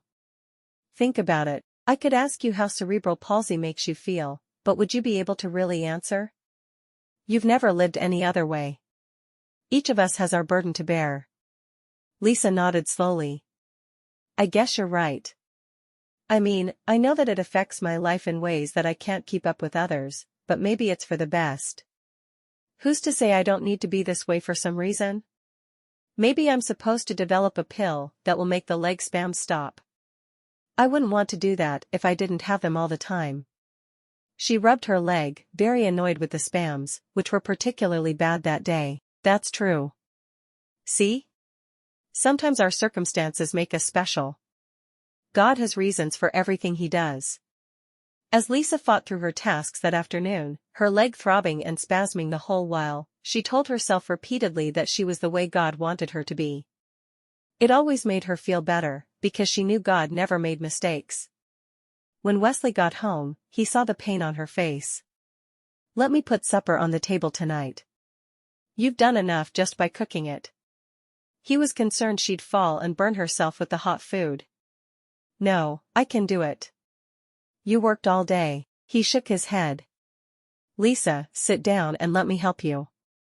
I can see you're in pain, and there's no reason for you to increase that. I'm tired, but being tired doesn't hurt. Lisa frowned, but she sat down. He was right. It was causing her physical pain to carry things to the table, and with the way her leg had been acting all day, she wasn't sure it would continue to support her. Dropping hot food and burning herself was not going to help anyone. Thank you. She knew the words sounded forced, but they were the best she could manage at the moment. He put the baked chicken and mashed potatoes she'd made on the table, and sat down across from her. I'll pray. In his prayer, he thanked God for bringing him such a sweet, hard-working wife, and asked him to help her to feel better. When he looked up, Lisa had tears pouring down her face. I'm sorry. I've been cranky all day because the pain has been a bit overwhelming, but you don't deserve that. She shook her head. It's so hard to stay happy and smiling when the pain is taking you over. He shrugged. You haven't done anything wrong. If I went through the kind of pain you do, I'm sure I'd spend all my time being cranky. The Indians would call me Cranky White Hair, instead of Sergeant White Hair. Lisa grinned. Your hair isn't white. It's blonde. They don't care about those subtle differences. He took a bite of his mashed potatoes. Did Marianne help you cook today? Lisa nodded. I really wasn't up to it. There was little I could do to even help her. I don't know what I'm going to do when she's no longer right next door. Lisa truly felt like she was worthless, because she couldn't do what he needed her to do. Why have a wife if she couldn't even cook your supper? You'll manage. I have a feeling you work hard to make sure you can do all the things you need to do on a daily basis. You'll always find a way. He shrugged. I can start asking for city assignments as well. I like working with the native Canadian people, but I know that your health and comfort is more important. Just say the word, and this will be my last assignment in the north. I don't want you to have to give up what you love just because of me. I'll get used to the north, and everything will be fine. She took a bite of her chicken. This is really good. I wish I could claim that it was my work.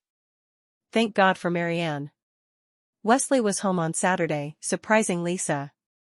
When she asked him about it, he said, I told you I'd make you a wagon today, so I'm making you a wagon. He sat down with a pencil and paper and made some quick lines on a paper.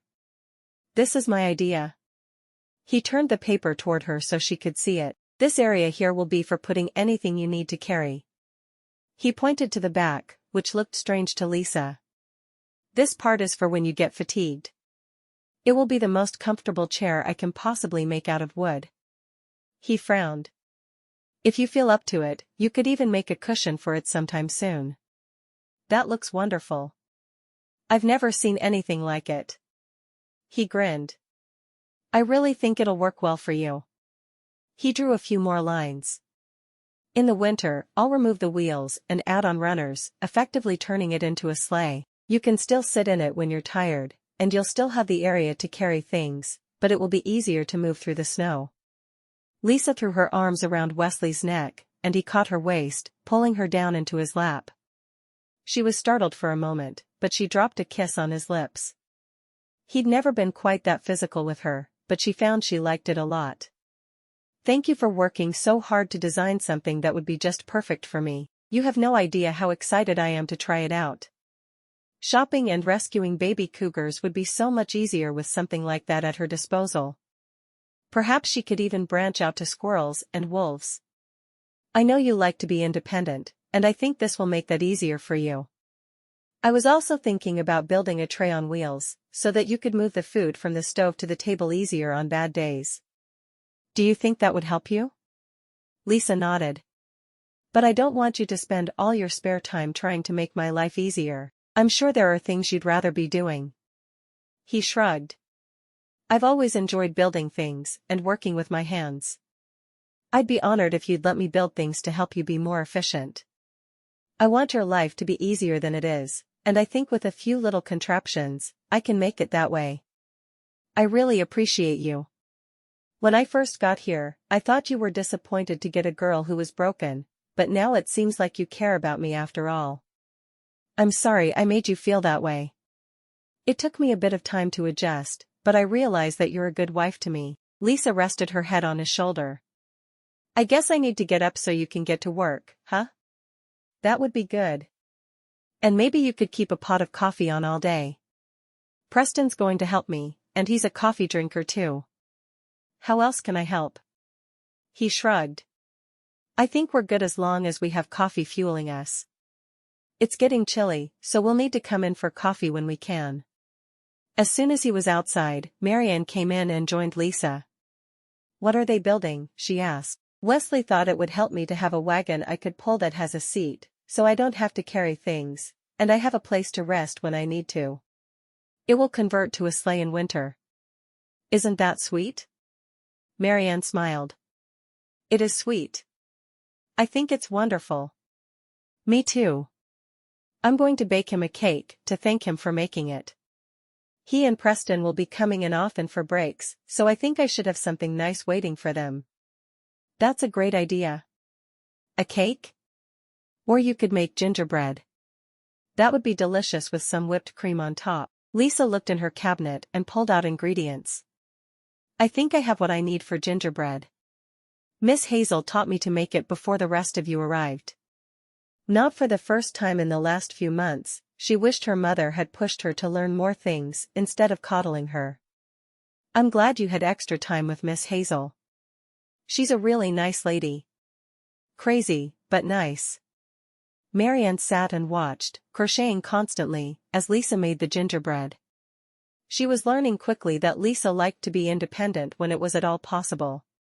Lisa shrugged. How would we know what normal was if there weren't crazy people around to compare them to? Miss Hazel is probably the only matchmaker in the world who would match a girl like me with a tall, handsome Mountie. I wish you wouldn't say things like that. I've been around a lot of people who were disabled in some way, and I have to say that you have a very positive mindset. I love that you don't sit around and wait for people to do things for you.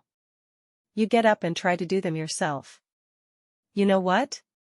I used to sit around and wait. I think my best friends moving away lit a fire under me that wouldn't have been lit otherwise.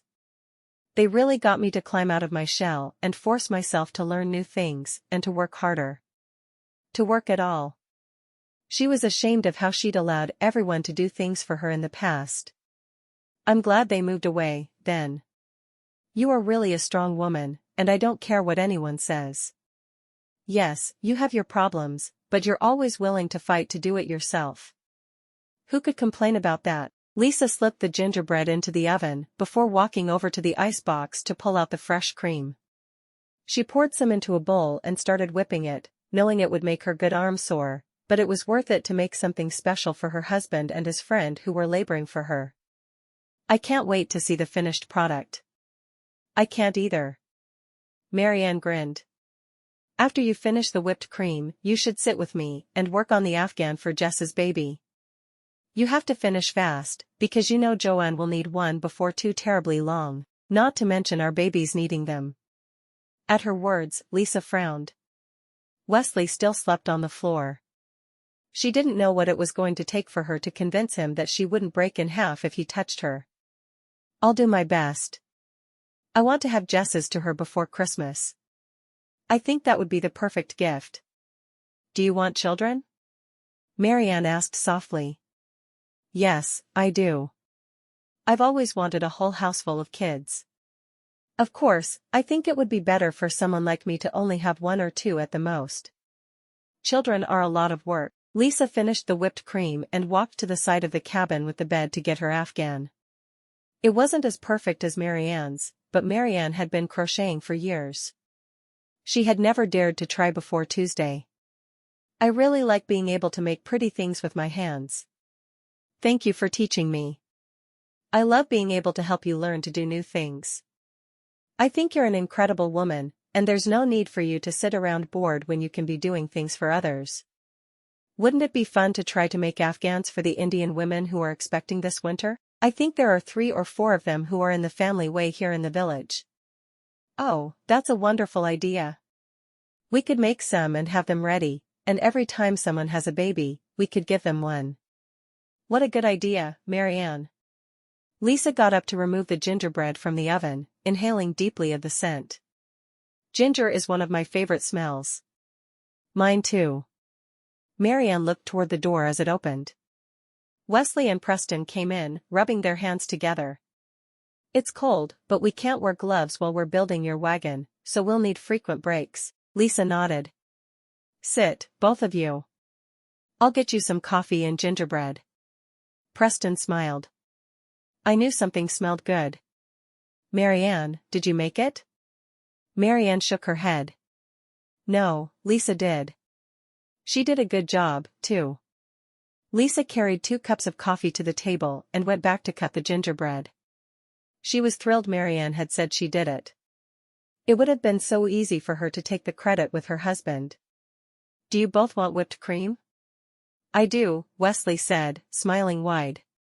He was proud of his wife, something that surprised him. He'd always thought she would have to rely on others for strength, but there she was, doing things for herself and for others. Me too. Preston watched as Lisa limped toward the table. Marianne, you should help her. No, I really shouldn't. She's having a good day, and it's her house. She can serve you both. Marianne winked at Lisa, who grinned back. Yes, I can do it. Sometimes I need help, but there's no reason for someone to help me when I don't. She put a plate of gingerbread in front of each of the men. Is there anything special you want for lunch? Some of your stew would be wonderful, Wesley said. I'll make it happen. Lisa felt herself stand just a bit taller as Marianne told her husband that she could handle things herself. Having someone stand up for her and say she was capable meant the world to her. After the men were gone, Lisa looked at Marianne and simply said, "Thank you." Marianne grinned, understanding immediately. There's no need for you to thank me. I simply spoke the truth. By the end of the day, the wagon was finished. Lisa went out to look at it, thrilled with the finished product. She sat on the seat at the back of it, finding it just the right height. This is going to be so nice. Even on my good days, I have a hard time holding everything I need to carry. Thank you both for making me something that will make my life so much easier. Tomorrow after church, I'm going to make you the tray I mentioned, Wesley told her. Lisa smiled happily. I'll be able to work even on bad days, so your supper will never be late. Now I know why you're being so kind to me. It all makes sense. Why's that? Wesley asked, knowing what was coming. You want your supper on time, so you're making my life easier. He laughed.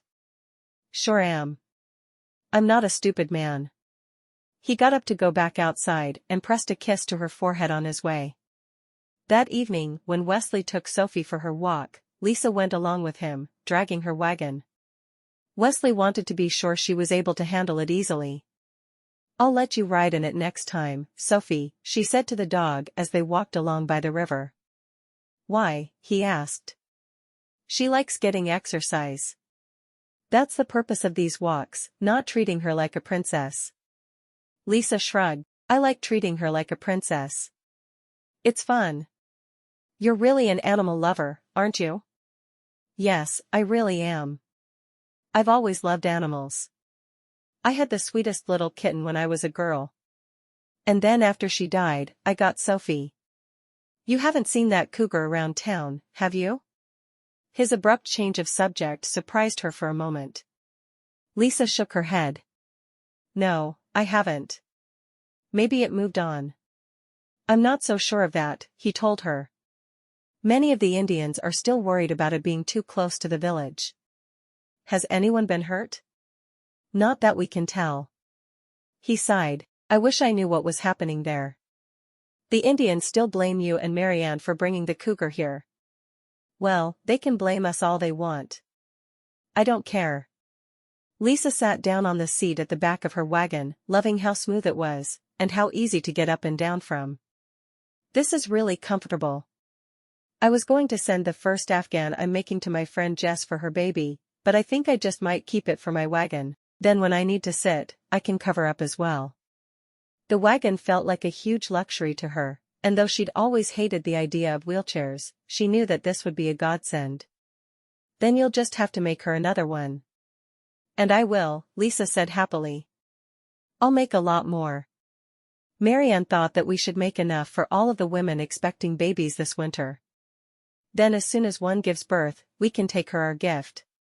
I think that's a very nice idea, Wesley said. I'm glad you're not as nervous around the natives. It will make your life a lot easier. I'm glad too. This is a beautiful place to live. I need to love the people who live here with me. She was going to make it her goal to get to know as many of the native women as she could. Chapter 8. The wagon really did make things easier for Lisa. As it got colder, she had more and more bad days, but she was determined not to let her bad days mean that there was less done around her house, and she wasn't about to let Marianne keep doing double work.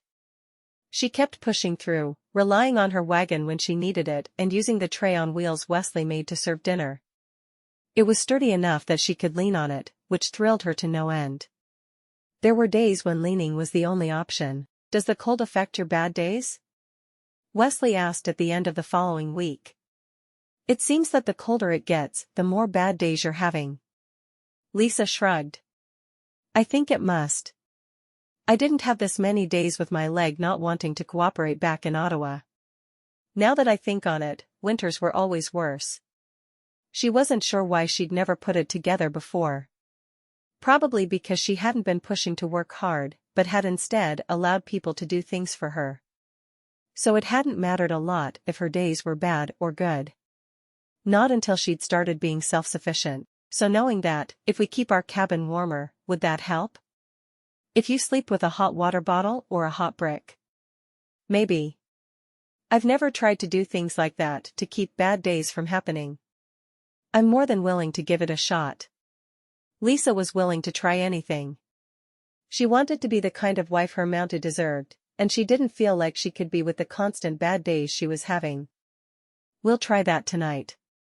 I'll make sure to put a couple of extra logs on the fire to keep it warmer, and I'll move the bed closer to the stove. I have an idea for another way I could keep warmer at night, she said, feeling very daring. What's that? He asked, his fork halfway to his mouth. You could start sleeping with me, instead of always sleeping on the floor. She didn't meet his gaze as she said the words, hoping he wouldn't be offended. She felt like they knew one another well enough, though, and it was time for them to share the bed. The goal had always been a real marriage. What if I rolled over and hurt you in my sleep? He wanted to agree to her suggestion, but there were so many reasons it was a bad idea, and so many reasons he wanted to agree with no arguments. But he cared enough about her that he knew he had to do what was right for her, not just for him. Then you'll have to kiss the hurt better. Do you think you could manage that?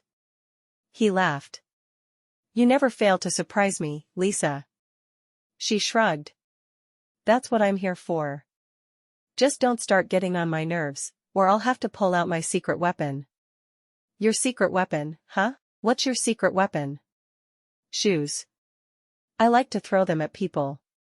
You wouldn't throw a shoe at me. I'm your favorite Mountie. She shrugged. I'm not so sure about that. Preston is awfully nice. Wesley shook his head. You keep your eyes off Preston and make sure they stay on me, and we'll be just fine. Lisa giggled. I'll do my best. She reached out and took Wesley's hand in hers. Are you going to share the bed with me? It's time. Are you sure? I'm positive. I appreciate the extra time to get to know you better, but I know you well enough. All right, but I have a feeling I'm going to steal the covers. Lisa shrugged. If you do, then I'll make myself my own. No problem at all. Did you finish your Afghan? He asked, happy that she'd found something she could do that would help others. I did. And Snowbird had a baby today, so I gave it to her. Oh, I hadn't heard she had the baby. Boy or girl? A little girl. It's about time, because she had 4 boys. Lisa enjoyed getting to know so many of the natives of the area. Snowbird had become one of her favorites. She took the time to teach Lisa to bake pumpkin seeds so they could be eaten as a snack. It fascinated her how the Indians were careful to waste nothing. Lisa loved trying the new things the ladies taught her. Now I need to make more Afghans. I loved giving her something when the baby came. It made me feel like I was finally a grown-up, because I could make something nice enough to give as a gift. He laughed. I think you were grown up even before you could do that. But I didn't feel like I was. See the difference? He walked Sophie by himself while she washed the dishes, carefully putting another couple of logs on the fire before he left. He was going to test his theory and see if they could keep her warmer. If that meant she always had to wear 2 pairs of stockings under her dress, then so be it. Maybe he could even convince her to start wearing men's pants. He hated that her bad leg was exposed under her skirts.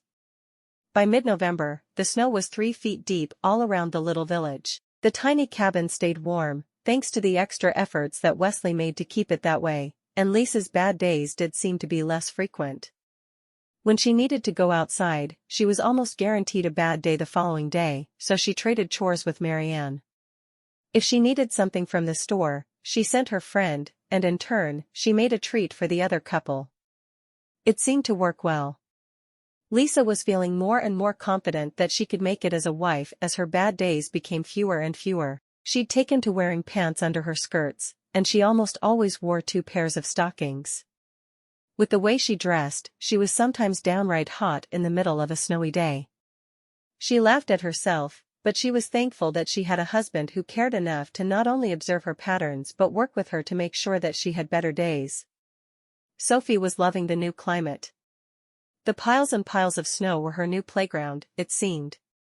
The worst part about the snow for Lisa was that she wasn't allowed to go outside as much. She didn't like to stay indoors all the time, but going outside made her feel worse. It was hard to decide which was worse at times. She most looked forward to Mondays, when she could talk to all the ladies who had trained with her and become her friends. "I'm so sick of seeing nothing but the four walls of this cabin," Lisa complained to the other three women. Marianne frowned at her. "It's better than you being in pain all the time. I think it's good that you're learning to stay indoors." "I'm glad it makes one of us happy," Lisa said grumpily. Isabel looked back and forth between Lisa and Marianne. "You two get to see each other every day, though, right?" Marianne nodded. "I come over every day, not only because Wesley asked me if I would, but also because I know Lisa would go slowly out of her mind and end up in an insane asylum if I didn't." Elaine laughed. "I understand what you mean, Lisa. I look forward to Mondays too. It's hard to be stuck inside so much. I think it's the way of the Mountie wife in the north, though." Lisa wrinkled her nose. "Wesley said he'd request an assignment in another area if I wanted him to. He's worried about how the cold affects me." She lifted the edge of her skirt to show off her pants. "I've never worn breeches a day in my life until after I got married. They're warm, I have to say." "Do you think you'll ask him to request an assignment somewhere else?" Marianne asked. "I'm not sure. I know he loves it here, so I don't want him to go somewhere he wouldn't be as happy, but at the same time, he's right. It's very hard for me here, because of the cold. Sometimes there's nothing we can do to shield me from it. Leg spasms are very painful." Lisa sighed. "I'm sorry, I've looked forward to you ladies coming here for 7 days, and you get here and all I can do is complain. Please forgive me." Elaine shook her head. "Most people would complain a great deal more than you do in your position. You have nothing to apologize for." Lisa smiled. "You only say that to spare my feelings. You know I've complained more than anyone should have to listen to." "Yes, you have," Marianne said. "I love you, so I can say it." Lisa wrinkled her nose. "So much for loyalty. I'm as loyal as they come. I'm also honest. If you want someone who won't tell you the truth, you should find a new friend." Lisa turned to Isabel. "It seems I'm in need of a new friend." They all laughed, and Isabel shook her head. "I think you're stuck with Marianne. You two have been extra close since our first day at Miss Hazel's house. Though I'm pleased to call you both friend." Marianne shook her head at Lisa. "I can't believe you're trying to give me away after all we've been through together. Did Joe try to get rid of Beth and Little Women?"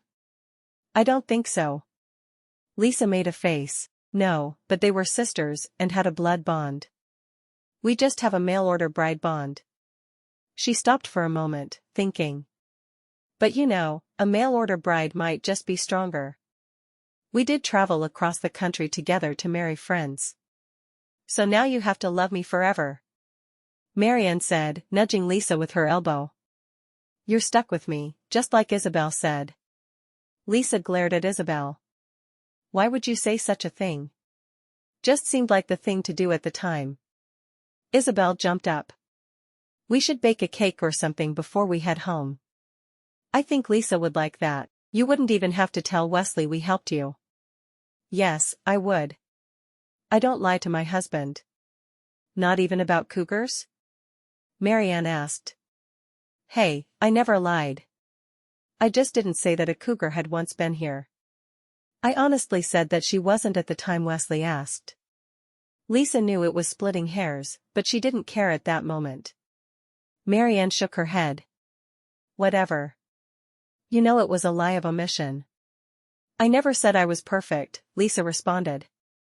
"Only mostly perfect." They spent the rest of the afternoon baking and laughing with one another, and Lisa couldn't believe how much happier she was after spending time with her friends. She'd never thought that she would have a friend who made her laugh the way Jess and Joanne had again, but here she was, joking around with women who had been strangers just 2 months before. She said a quick prayer, thanking God for sending these wonderful women into her life. When Wesley came home that evening, he shrugged. Seems like that rogue cougar has stopped bothering all the villages. It's about time. We were about to have to go hunting for her. I'm glad she stopped. What if she'd had a baby? Killing her would have made that baby an orphan. He sighed. Better to have an orphaned cougar than a bunch of dead villagers. He sat down, looking at her carefully. Good day or bad day? Good day. We enjoyed our visit and laughed a lot. Lisa served some of the chicken pot pie she'd made onto 2 plates and carried them to the table. I'm glad we're still close enough to be able to meet every week. It makes me feel less isolated here. Do you miss your family? Of course I do. I've been with them every day of my life, and they're so far away now. Do you realize until I went to Miss Hazel's bride training, I had never spent a night anywhere without my mother in the house? I'm 22. You didn't have overnight parties with your friends? I thought all girls did that. I did have them. Quite often, really, but we always had them at my house because Mom wanted to be there to make sure nothing happened to me. He frowned at her. I'll bet she wasn't pleased when you decided to move all the way across the country to marry a stranger. You know, I think she really was. I think she was happy that I was finally spreading my wings. She sat down opposite him and bowed her head for his prayer. After the prayer, he said, I'm glad she wanted what was best for you. She did. Even when she made me crazy by hovering over me all the time, I knew that she wanted me to be strong and independent. She just didn't always do the right things to make me that way. Lisa shrugged. She once told me that children don't come with a manual. You just do what you think is right every day, and you pray for the best. He smiled at that. Do you think we'll know what to do when it comes our time to be parents? Lisa shrugged. I hope so. I really, really hope so. When she went to sleep that night, she had a dream that she was playing with her little girl, a sweet blonde child just like her father. The child ran away from her and fell, and Lisa couldn't reach her. She screamed and screamed for help, but no one heard her. Wesley woke to hear Lisa moaning in her sleep. He took her and pulled her close to him. It's just a dream. You're all right. Lisa rested her head on his shoulder, breathing deeply. It wasn't just a dream. There was a good chance that would be her future.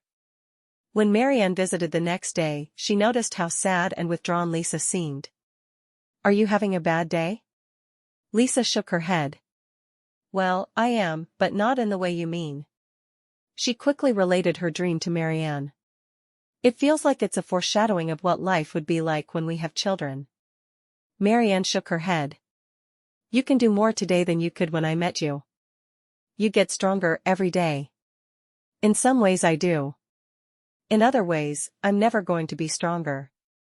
I'm just learning to cope better, like the things Wesley made for me. They're crutches. But they're not really crutches. They're helps for you. You need to stop worrying about the future, because you're strong and capable. If all else fails when you have children, you can have one of the unmarried Indian women live with you. The older girls are sometimes considered a burden and would be happy to help you if they could. That's true. Lisa sighed. Thank you for always being here for me. I know I get silly notions in my head at times, but you become my rock. Marianne smiled. It's my job. That's the thing, Marianne. It's not your job, but you've always treated it like it was. So thank you for loving me as a sister. Marianne's face fell at Lisa's words, and Lisa immediately felt guilty. It was hard to always say the right thing. Marianne was always strong for her, so she sometimes forgot that her friend had her tragedies as well. Someday, she'd have all the right words. She hoped. Chapter 9.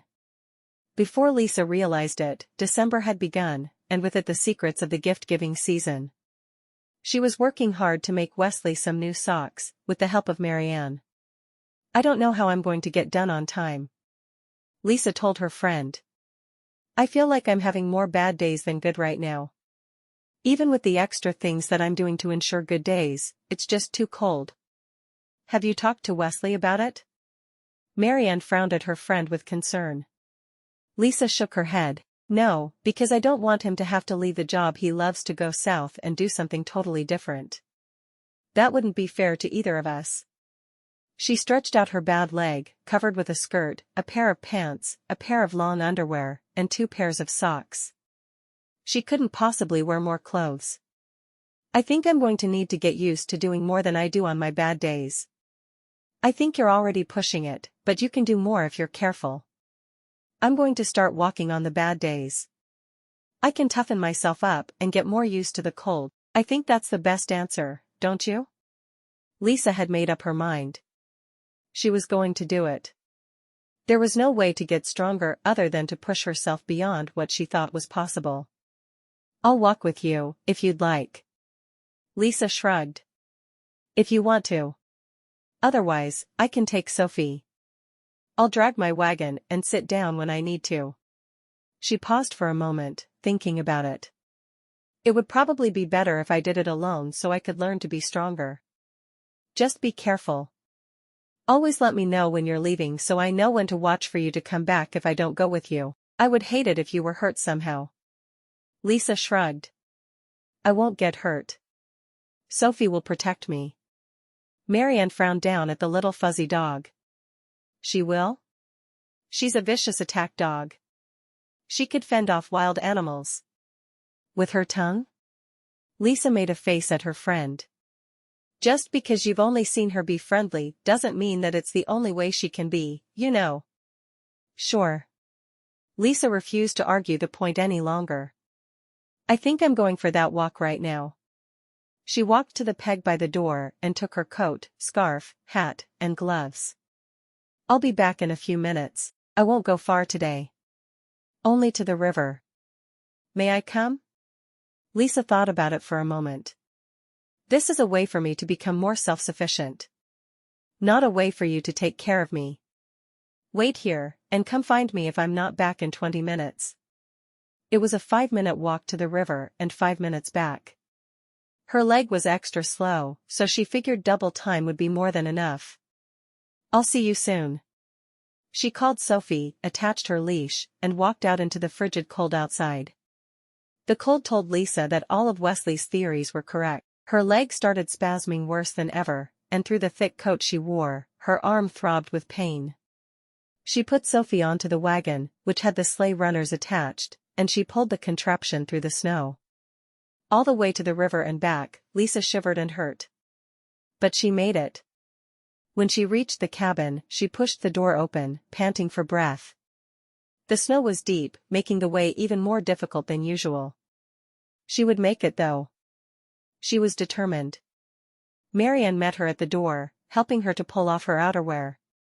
You're frozen solid. I don't think this is a good idea. Lisa shrugged. Maybe it's not, but I'm determined to do it. I want to be strong. I need to be strong. I made you some hot cocoa. You sit, and I'll serve it. Wanting to protest, but not sure how she could with as frozen as she was, Lisa nodded. Thank you.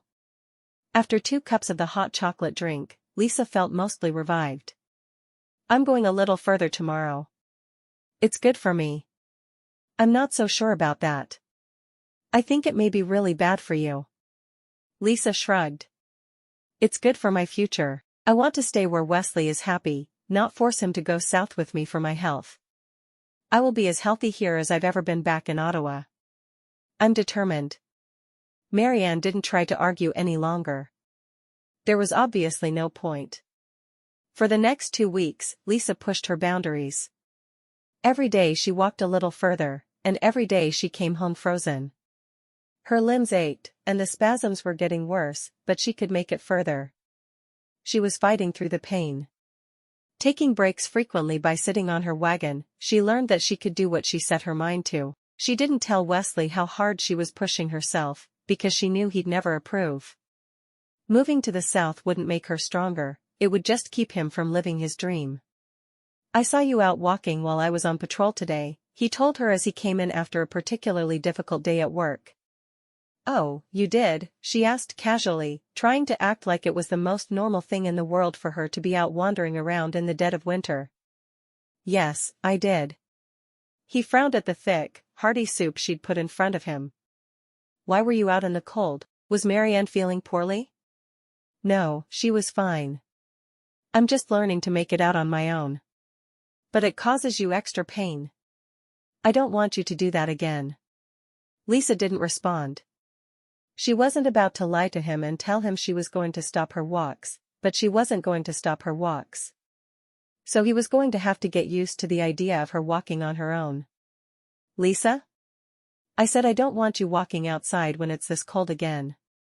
He'd been insisting that church services took place at their home so she wouldn't have to be out in the snow. He was even paying one of the local women to do their laundry so she wouldn't have to do it. How could she think it was all right to undo all the good he'd done just so she could walk around outside? "I heard you, but thank you for clarifying." She calmly took a bite of her soup, waiting for his response. She'd never truly seen him angry, and she knew that she was pushing her luck. "And you won't do it again, will you?" Lisa shrugged.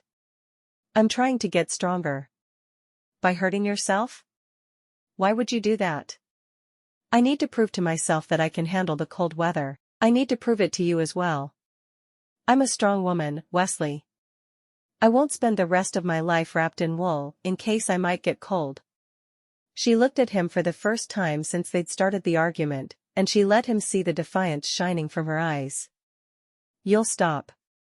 Lisa looked down for a moment, toying with her soup. "I won't. I've lived my whole life doing what other people thought was best for me. It's time for me to be strong now." He shook his head at her, obviously confused and more than a little angry.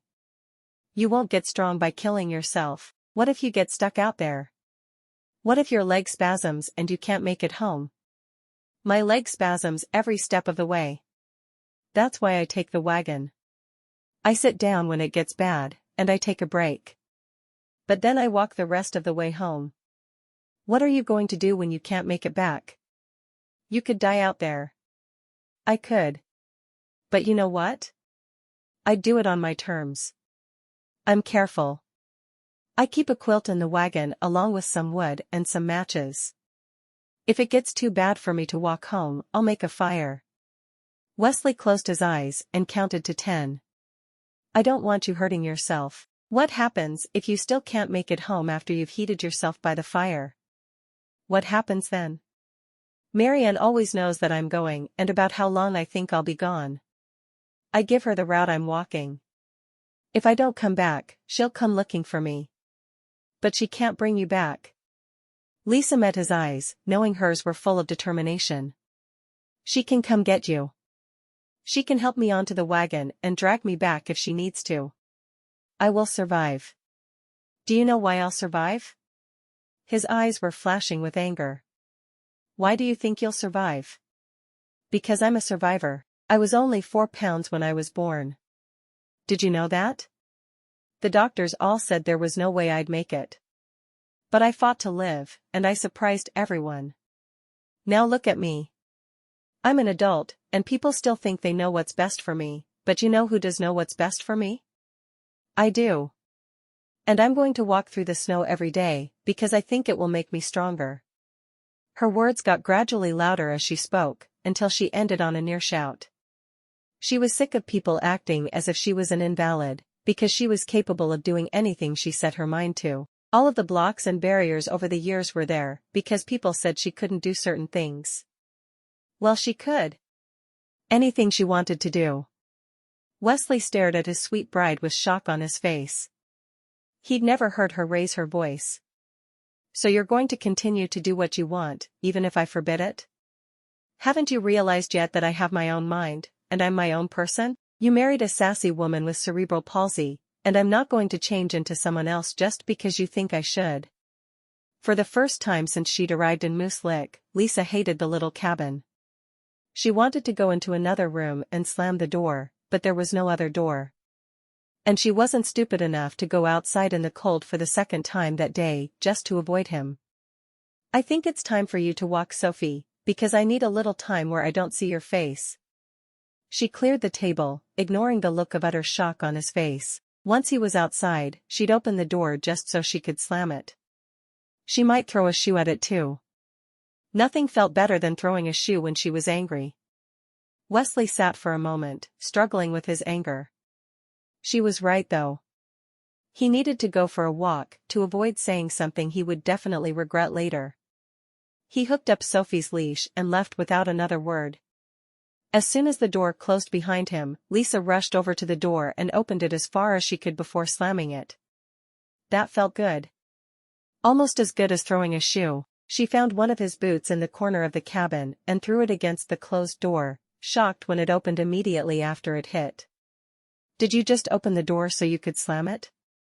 Lisa nodded, her eyes daring him to make something of it. "And did you then throw something at this door?" His eyes fastened on his boot. She nodded again. It felt good too. He shook his head and carefully closed the door behind him. As much as he wanted to slam it, he wasn't going to sink to her level.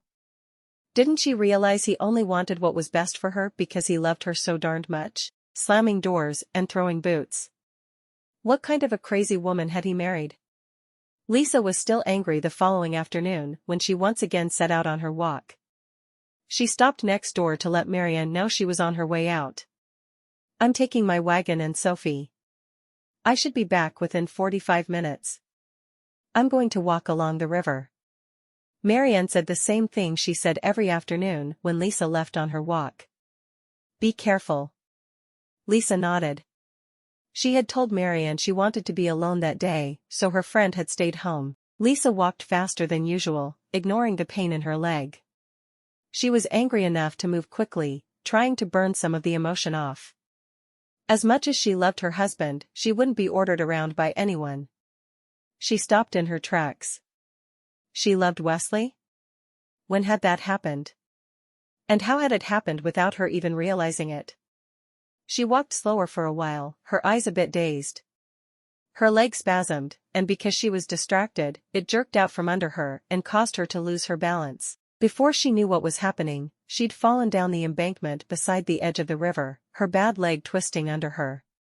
For a moment, she sat looking around her, assessing the situation. "Are you all right, Sophie?" The dog's bark and the way she licked her face told Lisa that she was fine. More fine than Lisa herself. She let go of Sophie's leash, knowing she would be able to get back without help, unlike Lisa herself. She sighed. Lying in the snow the way she was just made her colder, which made her leg hurt more.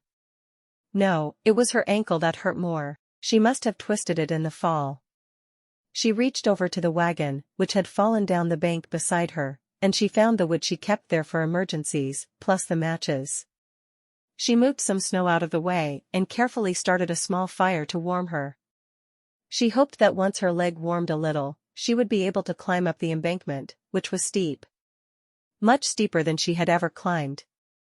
She said a quick prayer for strength, thankful she'd told Marianne where she would be. She almost hadn't, but she'd told Wesley the night before that she always would, and she wasn't about to be a liar. Taking deep breaths, she warmed her hands by the fire, and then moved to sit with her legs stretched out in front of her, making sure her bum leg got warmed as quickly as it could. She was just a few feet from the edge of the river, which was frozen over at this time of year. The warmer she got, the more confident she felt. Her ankle had been twisted in the fall, but she'd been practicing pushing through the pain. She could make it up the side. There was no way that after her fight with Wesley the previous evening, she was going to sit there beside the river waiting to be rescued. "You can do it, Lisa," she said softly to herself. "You're as strong as you believe you are. You've been training for this day since September, pushing yourself a little harder every day.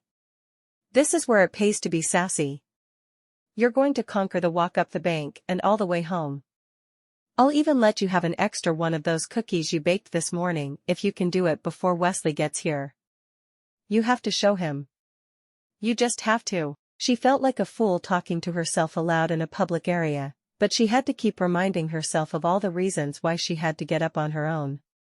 She could do it. Grabbing the edge of the wagon, she carefully maneuvered herself to a sitting position on the edge of the seat. From there, she leaned down and felt her ankle through all the layers she wore. It felt slightly swollen to her, but since there was little she could do about it, she kept taking deep breaths as she sat there, waiting for her ankle to rest for a moment so she could get to her feet. She thought briefly about leaving her wagon at the bottom, but she would need it to lean on. There was no doubt in her mind.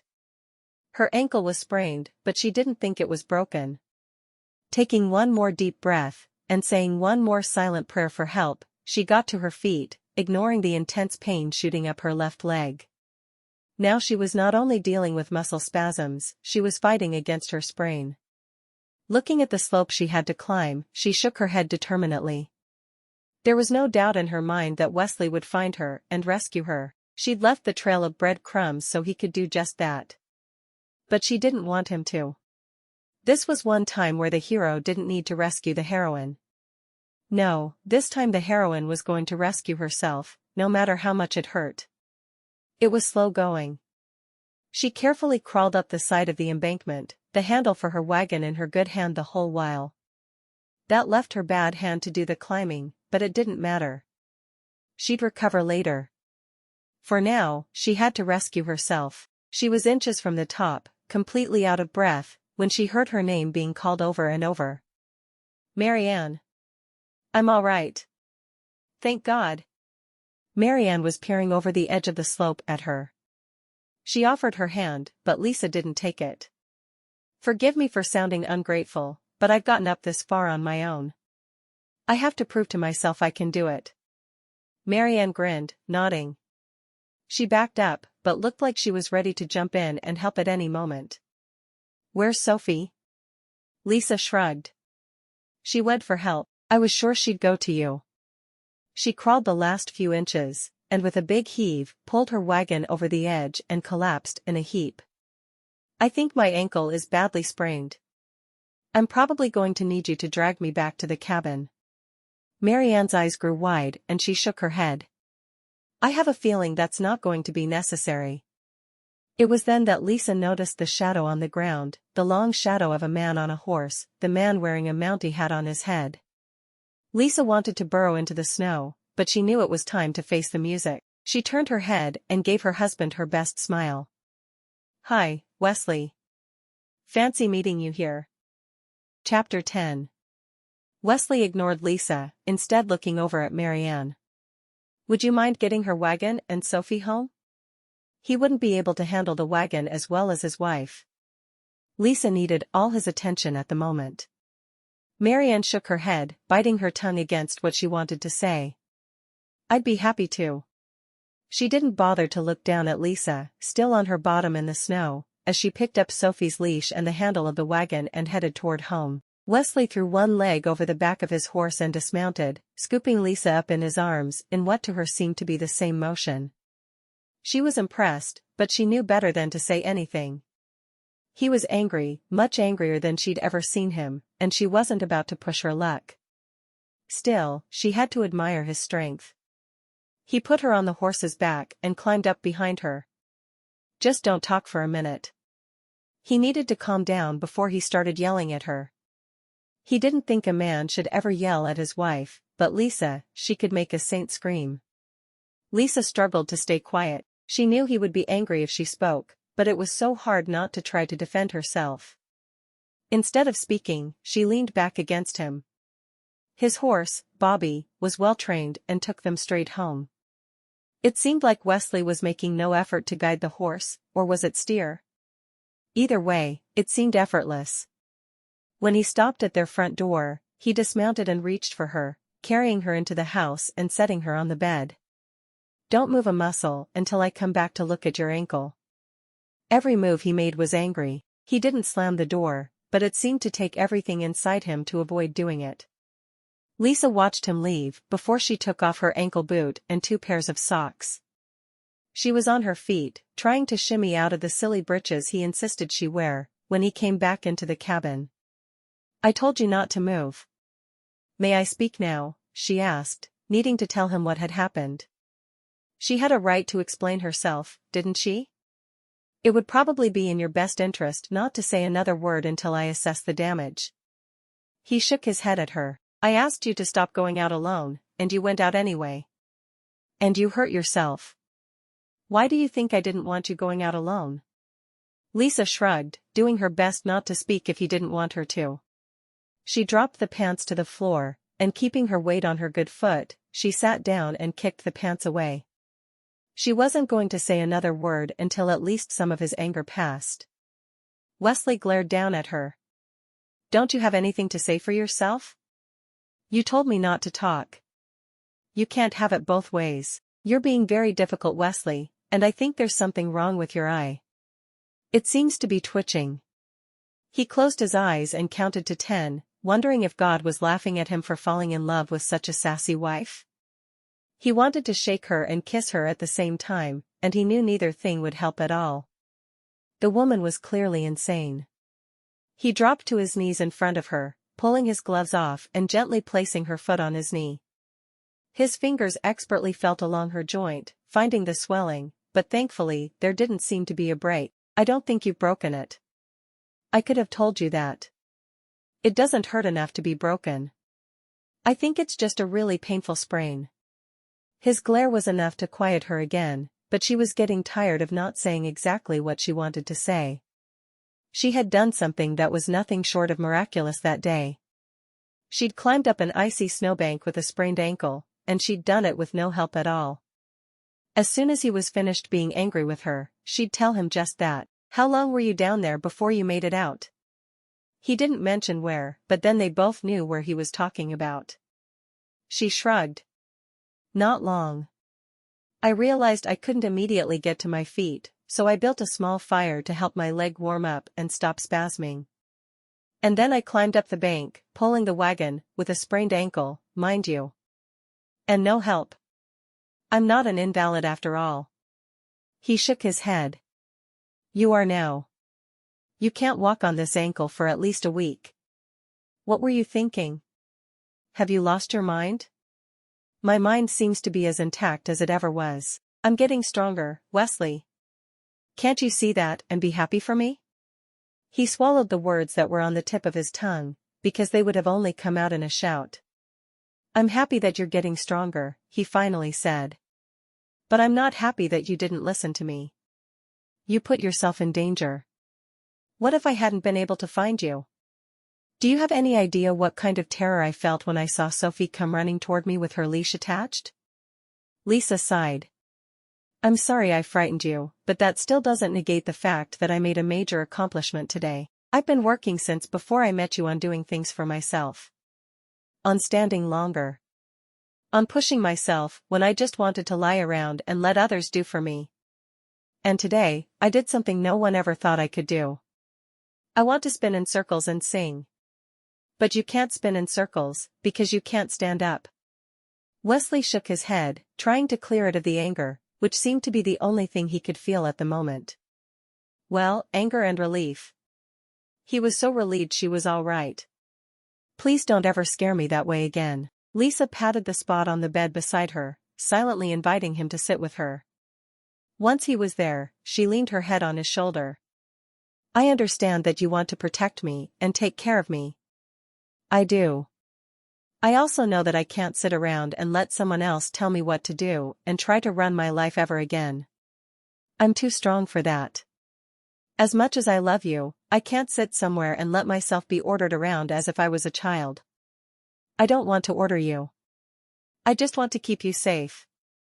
And wait, did you just say you love me? Lisa nodded emphatically, her bangs bobbing up and down on her forehead. Of course I said I love you, silly. Show me a woman who can be married to a brave, tall, handsome Mountie, who does everything he can to protect her and not fall in love with him, and I'll show you a woman with a heart of stone. He cupped her cheek in his hand and leaned close to her, kissing her softly. I love you too. I never dreamed I'd fall in love with a sassy, stubborn woman who didn't know what was good for her, but I have. I couldn't help it. She threw her arms around him and held him to her, ignoring the pain in her left arm. I hoped someday you would find it in your heart to fall in love with me. I never dreamed it would happen so soon. It's because of my sass, isn't it? He shook his head. Your sass is probably not the thing that most attracted me to you. Well, then what was? There has to be something, and I thought my sass was my very best quality. I think it was your strength. Even though your physical weakness is obvious to everyone around you, your inner strength drew me to you. You didn't let me take care of you. You didn't listen to me when I told you to stay home, even though you should have. I love that you have a mind of your own, and the strength to keep fighting no matter what. He dropped his forehead to rest against hers. I'm proud of you for making it up that embankment today. You did so good. Lisa felt a tear trickle down her cheek, and she wiped it away with the back of her hand. You'll learn to love my sass, you know. He sighed. I hope so, because it does seem to be your strongest personality trait. Well, yeah. My sass will keep you from getting too uppity. After today, I know we need to move south. I can't let you keep hurting yourself trying to prove to me you're strong. Lisa glared at him. I don't have to prove I'm strong anymore, because I already did. And we're not going south. I get stronger every day. We're going to stay here, and you're going to get to serve the natives that you love, and I'm going to keep making Afghans for all the new babies who are born. We both have found our niche here, and you're not dragging me away from the home that I love. The home you love? How can you possibly love a place that causes you pain? There's so much more here than cold, Wesley. There are natives who need help. There's beautiful scenery and baby cougars that need to be rescued. She started to list more things, but the look on his face stopped her. So you did have a cougar in this cabin? Of course I did. I didn't when you asked me, but I did before that. Why? The day I said goodbye to Miss Hazel, I saw a baby cougar lying beside the road with a mangled back leg. I wanted to help, so I brought her home and fed her. When it seemed like you were about to find out, Marianne took her. Poor little Clara. I hope she's doing well now. Clara? You named a baby cougar Clara? What would you have named her? Esmeralda? He sighed. Promise me you'll never have a wild animal in our home again. How am I going to fix supper without being able to walk? She asked, completely changing the subject. She knew it was a promise she couldn't keep, so she wouldn't make it. Lisa, I need your promise on this. She leaned forward and pressed her lips to his. I promise that I will never make you any promise that I simply can't keep. I love you too much to do that. He shook his head. Are you always going to keep me on my toes? Would life be worth living if I didn't? A knock on the door sounded, and Wesley opened it. Preston stood at the door with Sophie on her leash. We put the wagon outside the door, but Marianne thought you might need some time alone with your wife to give her a much-needed scolding. Her words, not mine. I think we've worked things out. Thank you for bringing Sophie back. As much as she annoys me, she makes my wife happy, and that matters to me a great deal. Sophie hurried into the cabin and made a beeline for Lisa, jumping up on the bed and nudging her with her nose. Lisa hugged the dog to her. You're such a good girl. Yes, you are. Thank you for going to get Wesley to rescue me, whether I needed rescuing or not. She planted a kiss on the dog's snout, happy to be reunited with her pet. Preston grinned at Lisa with her dog and backed up a step. I'll see you tomorrow, sir. I have a feeling I'm going to need your wife's help for the next week or so. Her ankle is badly sprained. Do you need to make her a crutch? I won't use it, Lisa said stubbornly. They wanted me to use them when I was a little girl, and I hated them. No crutches for me. I'll make her a crutch, and she'll use it. She'll need to be able to move around some, and that will be the best way. Wesley was looking at Lisa when he answered Preston. I'll see you in the morning. Yes, sir. Preston turned and walked away, but not before Wesley saw the grin on his face at Lisa's stubbornness. You could at least pretend to obey me when my men are here, Wesley said to Lisa. Why? I wouldn't want to make any false pretenses, would I? I'm going to make you a crutch, and you're going to use it, or I'm going to tie you to the bed before I leave in the morning. You may make your choice as I work on the crutch. Think hard about it." Lisa made a face at Wesley's back as he headed back out into the cold. She looked at Sophie and grinned. "You know what? He really would tie me to the bed, but only because he loves me so much, and he doesn't want me to hurt myself. Isn't it wonderful that someone loves me that way?" Wesley was back 30 minutes later with a crutch. "You'll use this." "Yes, I will," Lisa said, shocking her husband. "You will? If it will make you feel better about leaving me here in the cabin while I'm hurt, then I will promise to use it. See? I'm not unreasonable." "That remains to be seen." "Hey, Wesley?" "Yes? I love you, and I'm so glad I'm your wife." He sat down beside her, smiling. "I love you right back." "Because you know what's best for you?" she asked. "Because I can't imagine not loving you." "I like that." Epilogue. Lisa opened the letter Wesley brought her, a smile on her face. Jess just had her third baby, a little boy this time. Wesley looked uncertain about how to react to the news. "I'm sure she's happy." "And I'm happy for her," Lisa responded. "Just because I haven't had a baby yet doesn't mean that I begrudge my friend her growing brood." She rubbed the back of her neck. "Joanne is expecting again as well." He walked to sit down beside her, taking her hand in his. "The doctor said there's no reason you haven't gotten pregnant." "I know there isn't. It'll happen." She bit her lip, trying to hide the grin. "Actually, it has happened. I'm expecting." "You are? How long have you known?" "I've suspected for a month, but I'm sure now. This summer, you're going to be a father." Wesley let out a whoop of joy, jumped to his feet, and spun her in a circle. "I hope it's a little girl just like her mother." Lisa laughed. "I'd rather it was a little boy just like his dad."